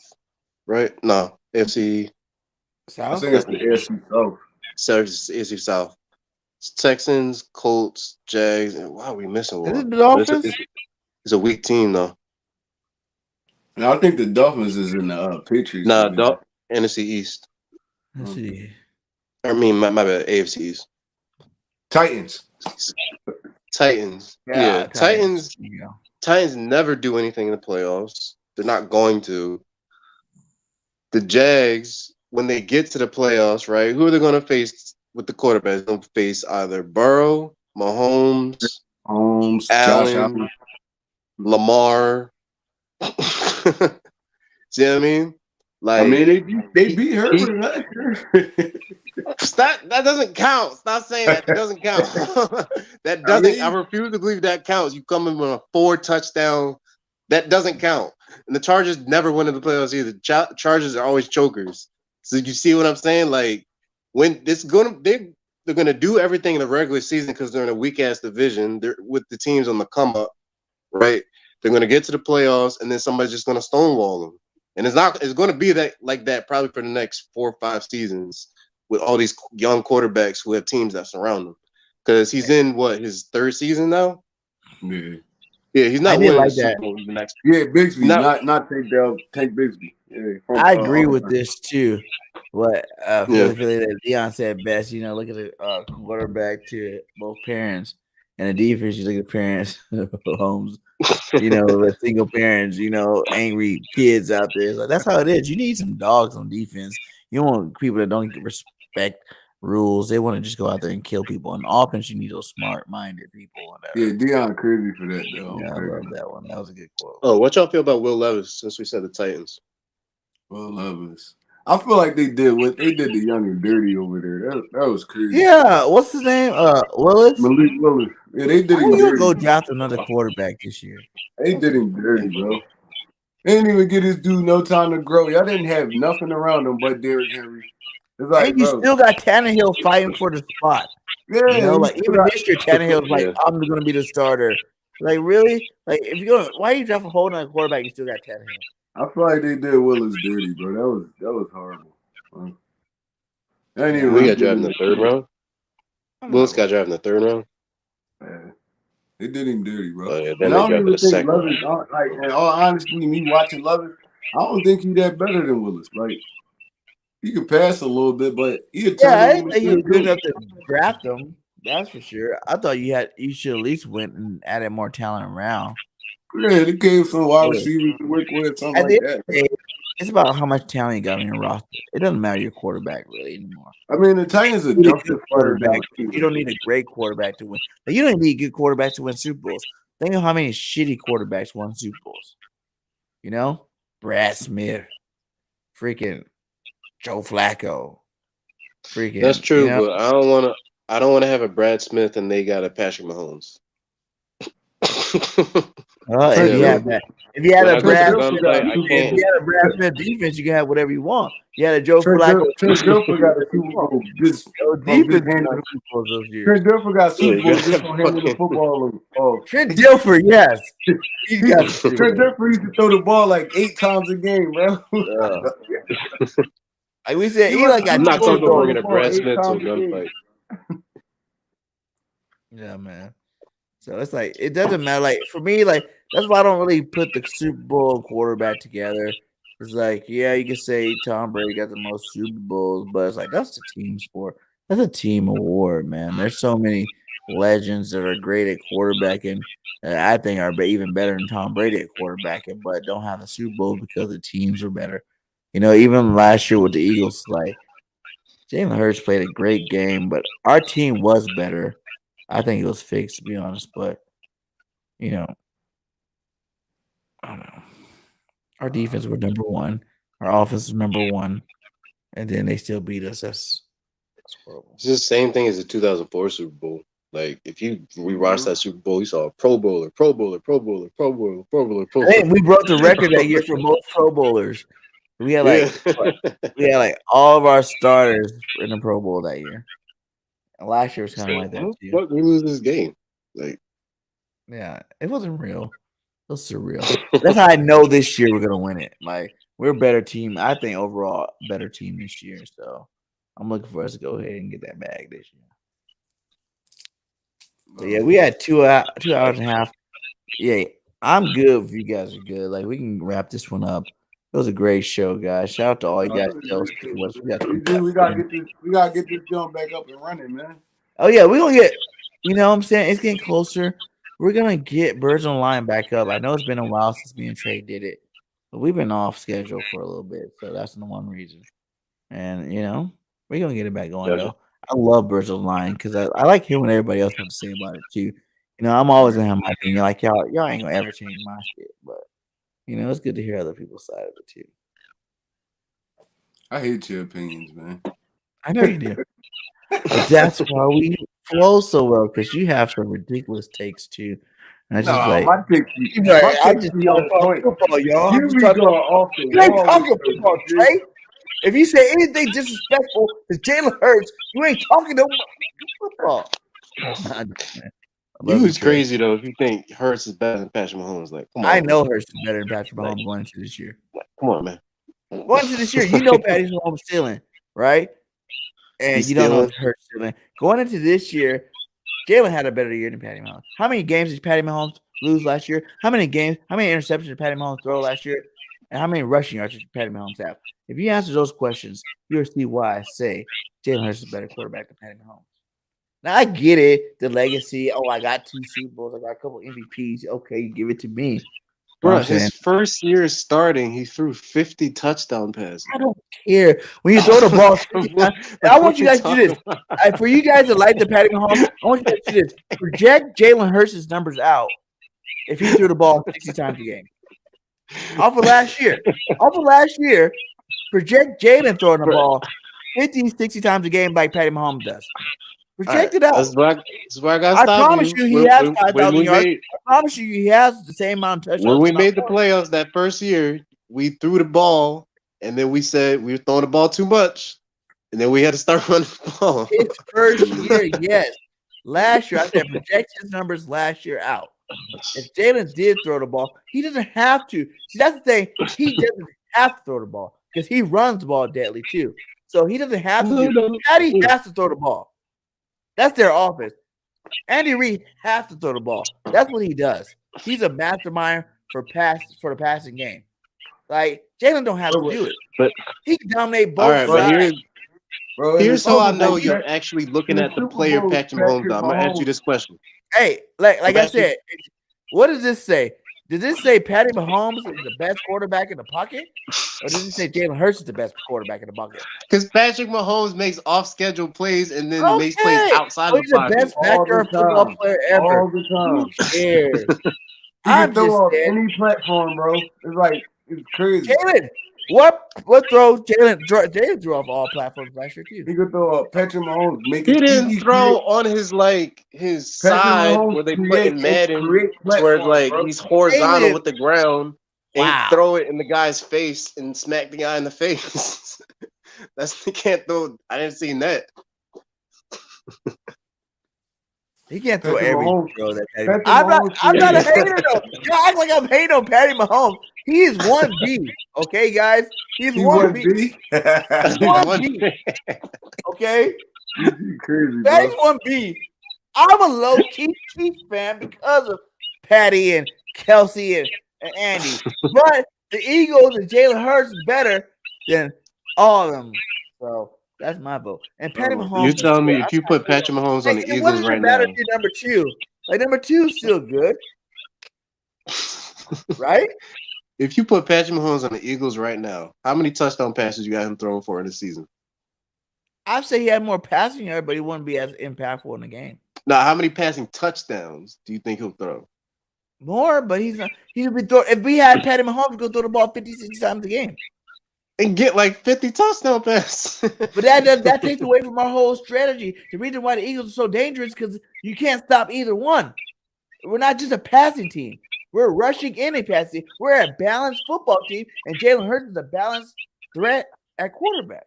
All right, so you got to worry about both. All right, look, do you remember last year? Look,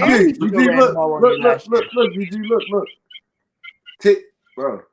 This ain't 7-on-7. Look, and I want you to keep it a buck, BG. Like, please don't just be a homer right now. Okay. We talking all honesty. All honesty. You feel like Jalen Hurts is a better quarterback than Patrick Mahomes? All honesty, bro. Yes. Is he a better thrower? Go ahead, BG. Go ahead. If you want to break quarterback down to one asset, like throwing the football, man, come on. Patty does things no one ever even done. Like, he's on a whole nother level. I'm not going to lie. But in terms of overall quarterback, yeah, Jalen's better. Overall quarterback, he's an overall quarterback, period. Like, this dude, he can kill you from the pocket. He can kill you on the move. He can run. Nah, he don't really kill you anyway. I don't worry about Patty Mahomes right now. What?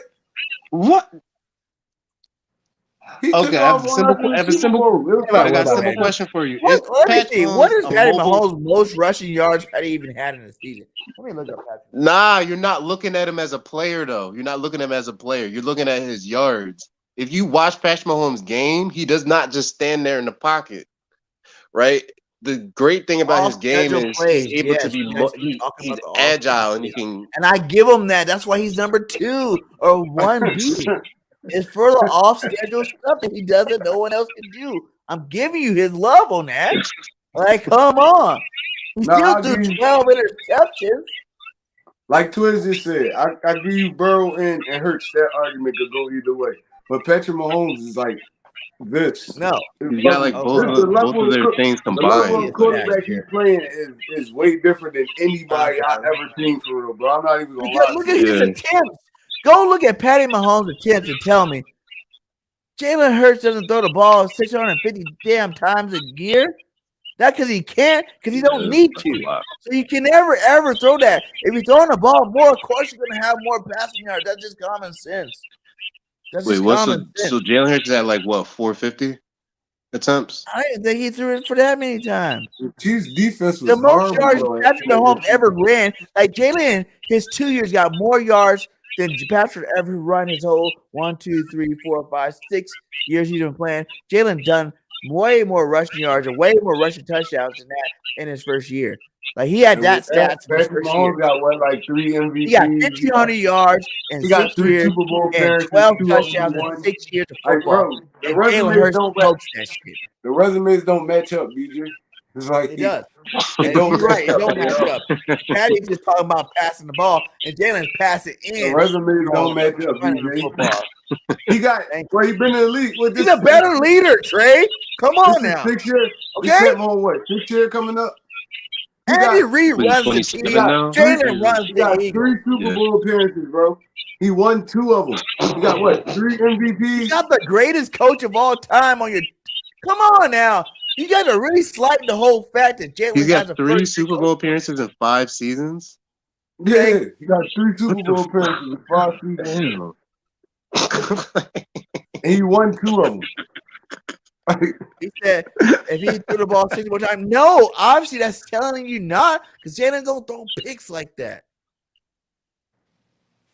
Resumes don't match up, BJ. They don't, because he had more years. Well, if you look at we know Jalen Patty's Hurts stealing. We know he's the most magician of the football, but we don't know Jalen's stealing. And if he takes another step, he's the best quarterback ever to play the game. What? How do you get better than him? You know?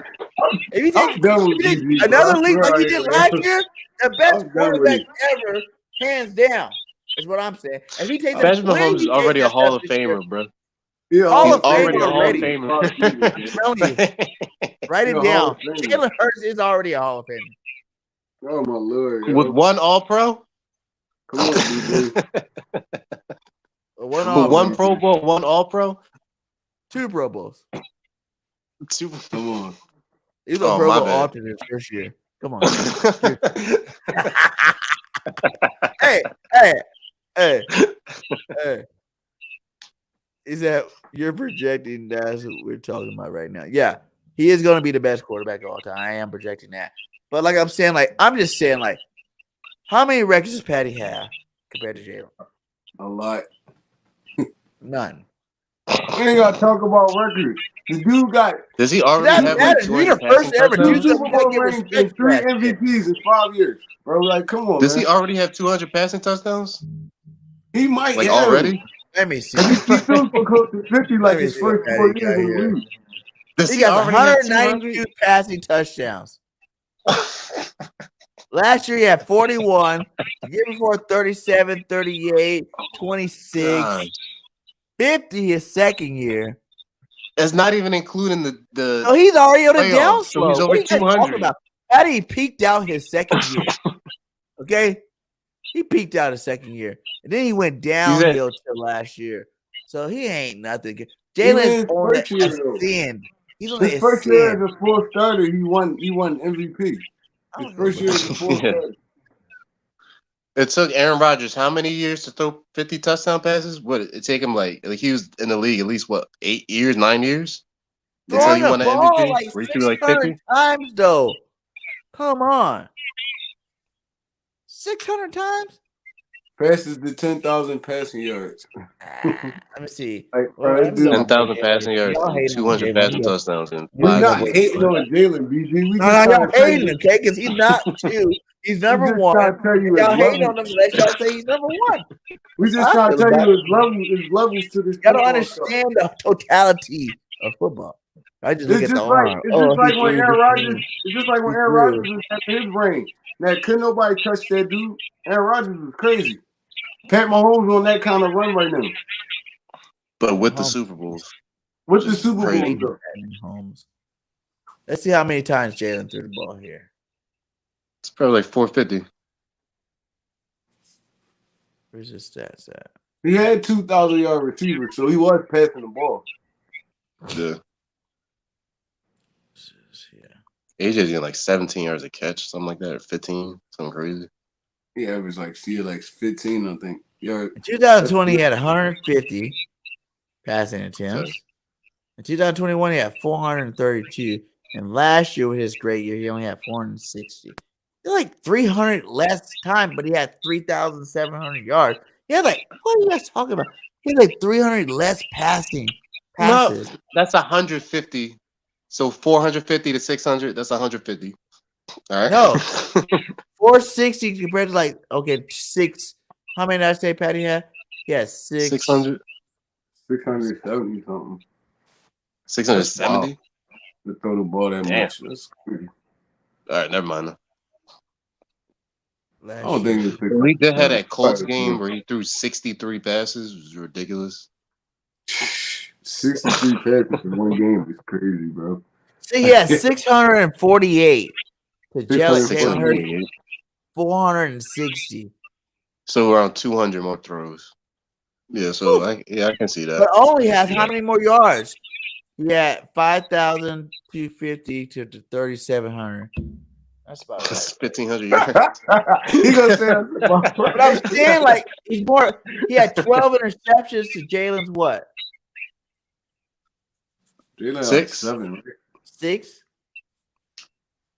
But how many fumbles Jalen had? We had like 5, right? Like 5 fumbles. Yeah. But we're not even talking about any of his Russian stuff and how many times Patty fumbled. He fumbled too. What are you talking about? Well, how many? How Like many fumbles 3? Patty got? Since you're gonna make me look at it, I'm gonna look at how many fumbles Patty got now. Like 3 or 4? Y'all want to add his rushing into it.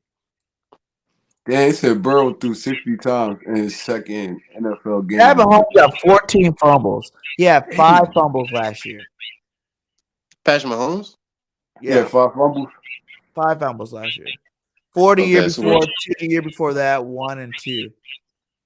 So that's 16 He turnovers. got 14 total Okay. fumbles. All right, so last year Patrick Mahomes had 16 turnovers, and Jalen Hurts had 6 interceptions, and how many fumbles?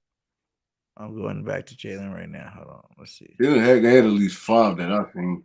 Jalen had at least 5. last year. Jalen had Yeah, how many fumbles? 6 interceptions. And where's his fumbles? Okay, 5 fumbles. Yeah, 5. So that's mind you, he didn't start all the games too. So Yeah. so that's But some of those fumbles weren't even compared to Jalen's fault. They're like Kelsey bad snaps and stuff. So And he fumbled in the Super Bowl. That was his fault. Ain't gonna talk about that. Ain't gonna talk about that one. hey, who had a better Super Bowl, Jalen or Patty? Jalen did. Patrick Mahomes. Okay, thank you. Nah, I'm Well, sorry, he had Patrick. Leave that like, argument alone. statistically, Patrick Mahomes had an 80% completion percentage, like 5 touchdowns or Patrick 4 or Mahomes 5 only passing threw for like he touchdowns. didn't even throw for over 200 yards in that game. Yeah, he only had like. Did he 200 need yards to? passing. He ain't really need to. Yeah, no. But You I'm completing just saying, 80% of your passes? Jalen Was snapped it on that. 66.3? And what was Jalen? Jalen is 62.3. That's not far off. Okay, like I said, Jalen, we already said it. We already agreed that Jalen's the best quarterback, so we don't even talk. You talking about we? You agree?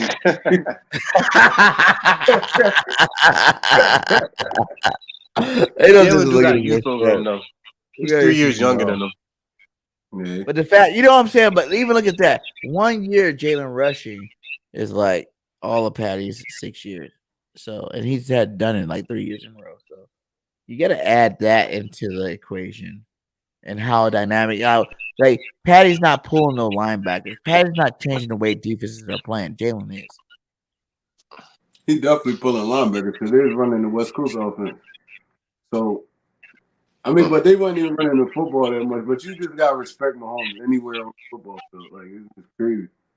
Like you got to. He You can gotta stay throw. disciplined. He can be on this part of the field and then throw it all the way on the other side of the field. Different. In rhythm. Listen, like I said he's the best backyard football playing quarterback in the league. Like, come on, guys. I'm giving him love. He is 1B. For sure. I would say this about Jalen Hurts though. It's like he's like Cam Newton and Russell Wilson combined. Because he has the rushing aspect of Cam Newton to where you can't stop Cam Newton near the goal line. And he has the escapability of Russell Wilson to where he's a little bit slender, but he's thick, he's big. Jalen had a lot of those last year too off the run. You know, what the off schedule plays. He's got a lot of off schedule plays. No, he did. Yeah, like Russell Wilson can too. We're not trying to slight. This is we're not trying to slight Jalen, BG. We just saying like he's not a. I don't think he at this point in his career he's a better quarterback than Patrick Mahomes. Maybe and that's arguable. Like I said, I can understand people that want to argue Mahomes. I respect you guys. I'm just saying Jalen's the best, and you're gonna see it this year. You say Jalen is better than Aaron Rodgers? Yeah, this year right now. Like right now, yes. I'd rather have Jalen than Aaron Rodgers.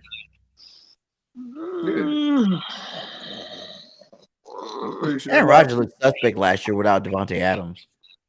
That's true, but this is a bad Green Bay year. Yeah, his team was just purple. And that's the luxury Jalen got is he gets to play with dogs. Like you're not gonna see Jalen with not good receivers as long as he's playing. You know what I'm saying? Like he got that luxury. So he didn't get the coach's luxury, but he got the player skill position luxury. You know, because he did have Devontae his first year.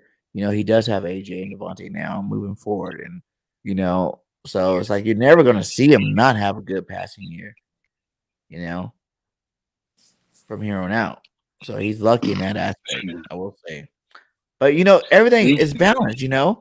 Like I said, that's a huge thing. Nick Sirianni to Andy Reid, like, really, are we really making that comparison at all?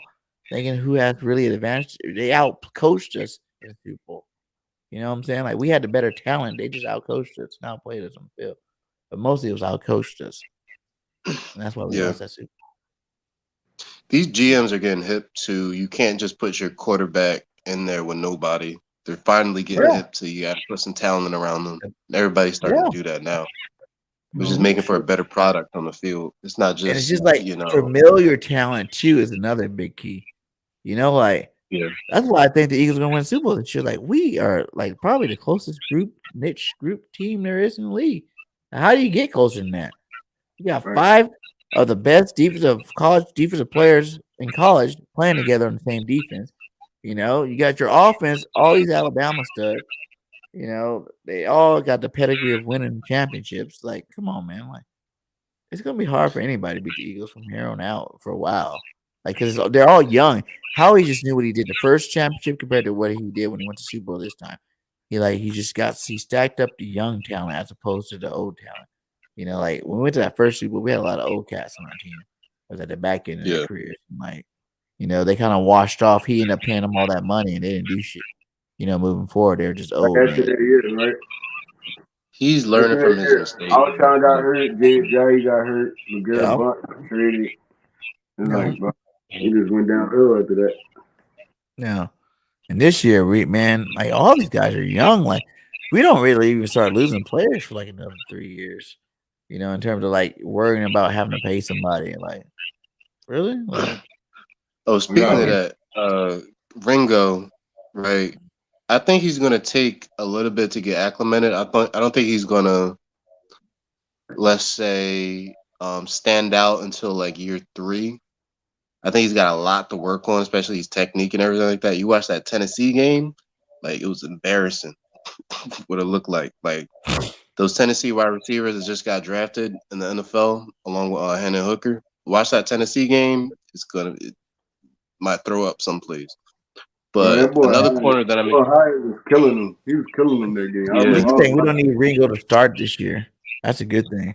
Like as long as so you're not playing to like year Bradbury, 3. Ringo's yeah. gonna be like a special teamer this year. He's gonna be a special teamer probably for 2 years. I want to see what's up with Greedy. That's one guy that I think that can. He's a sleeper. Yeah, not many people talking about him. Yeah, Greedy was good. It was good, man. Like he had some He good was good football. over there with the Browns for like the first 2 years. Maybe you could find that again. He a bigger corner. Look at that, Drew. I like that. 6.5 for Hurts, 5.9. I like that.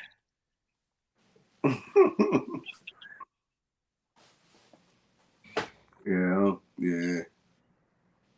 This was a great show though, y'all. I appreciate it. It was great, guys. We're about to be at 3 hours, man. Salute to all you guys still rocking with us. You know what I'm saying? We're definitely gonna bring Birds and Lions back. We try to do weekly. I'm trying to make sure I link up with Trey and we get this thing going weekly. So we can get back out here. It's been a minute. You know, I was just trying to find I was like, what episode are we on, Trey? And I was like looking back, I'm like, damn, we didn't do a Birds Online in like months. You know, but we're on episode 15, guys. So this is a 15 episode of Birds Online. And we're gonna keep it rocking, man. We're gonna keep it rocking going hot into the off season, you know, especially when training camp rolls back. But once a week, I'm gonna try to definitely link up with Trey and we get the show back on here. Yes, sir. So, last words, guys, before we get out of here. Go ahead, you can go. Fly, Eagles, fly. Hit me up whenever you want to do this again. I would love to come on to your platform again and share my thoughts. I love both you guys' opinions, no matter how wrong they may be sometimes. Thank you for allowing me on your platform. Anytime, man. If you know more people that want to get promote them, tell them to come out. This is going to be the hottest Eagles call-in show all year long. So make sure to get out here and talk some Birds. Because like I said, we all have our own opinions about the team. At the end of the day, we all want the team to be great. And, you know, we all know we got one of the best teams in the league. So that stuff will never change. It's just who we think are the star players, who we think are how good we think the players are. You know, some of us got our own opinions about that. So it is what it is.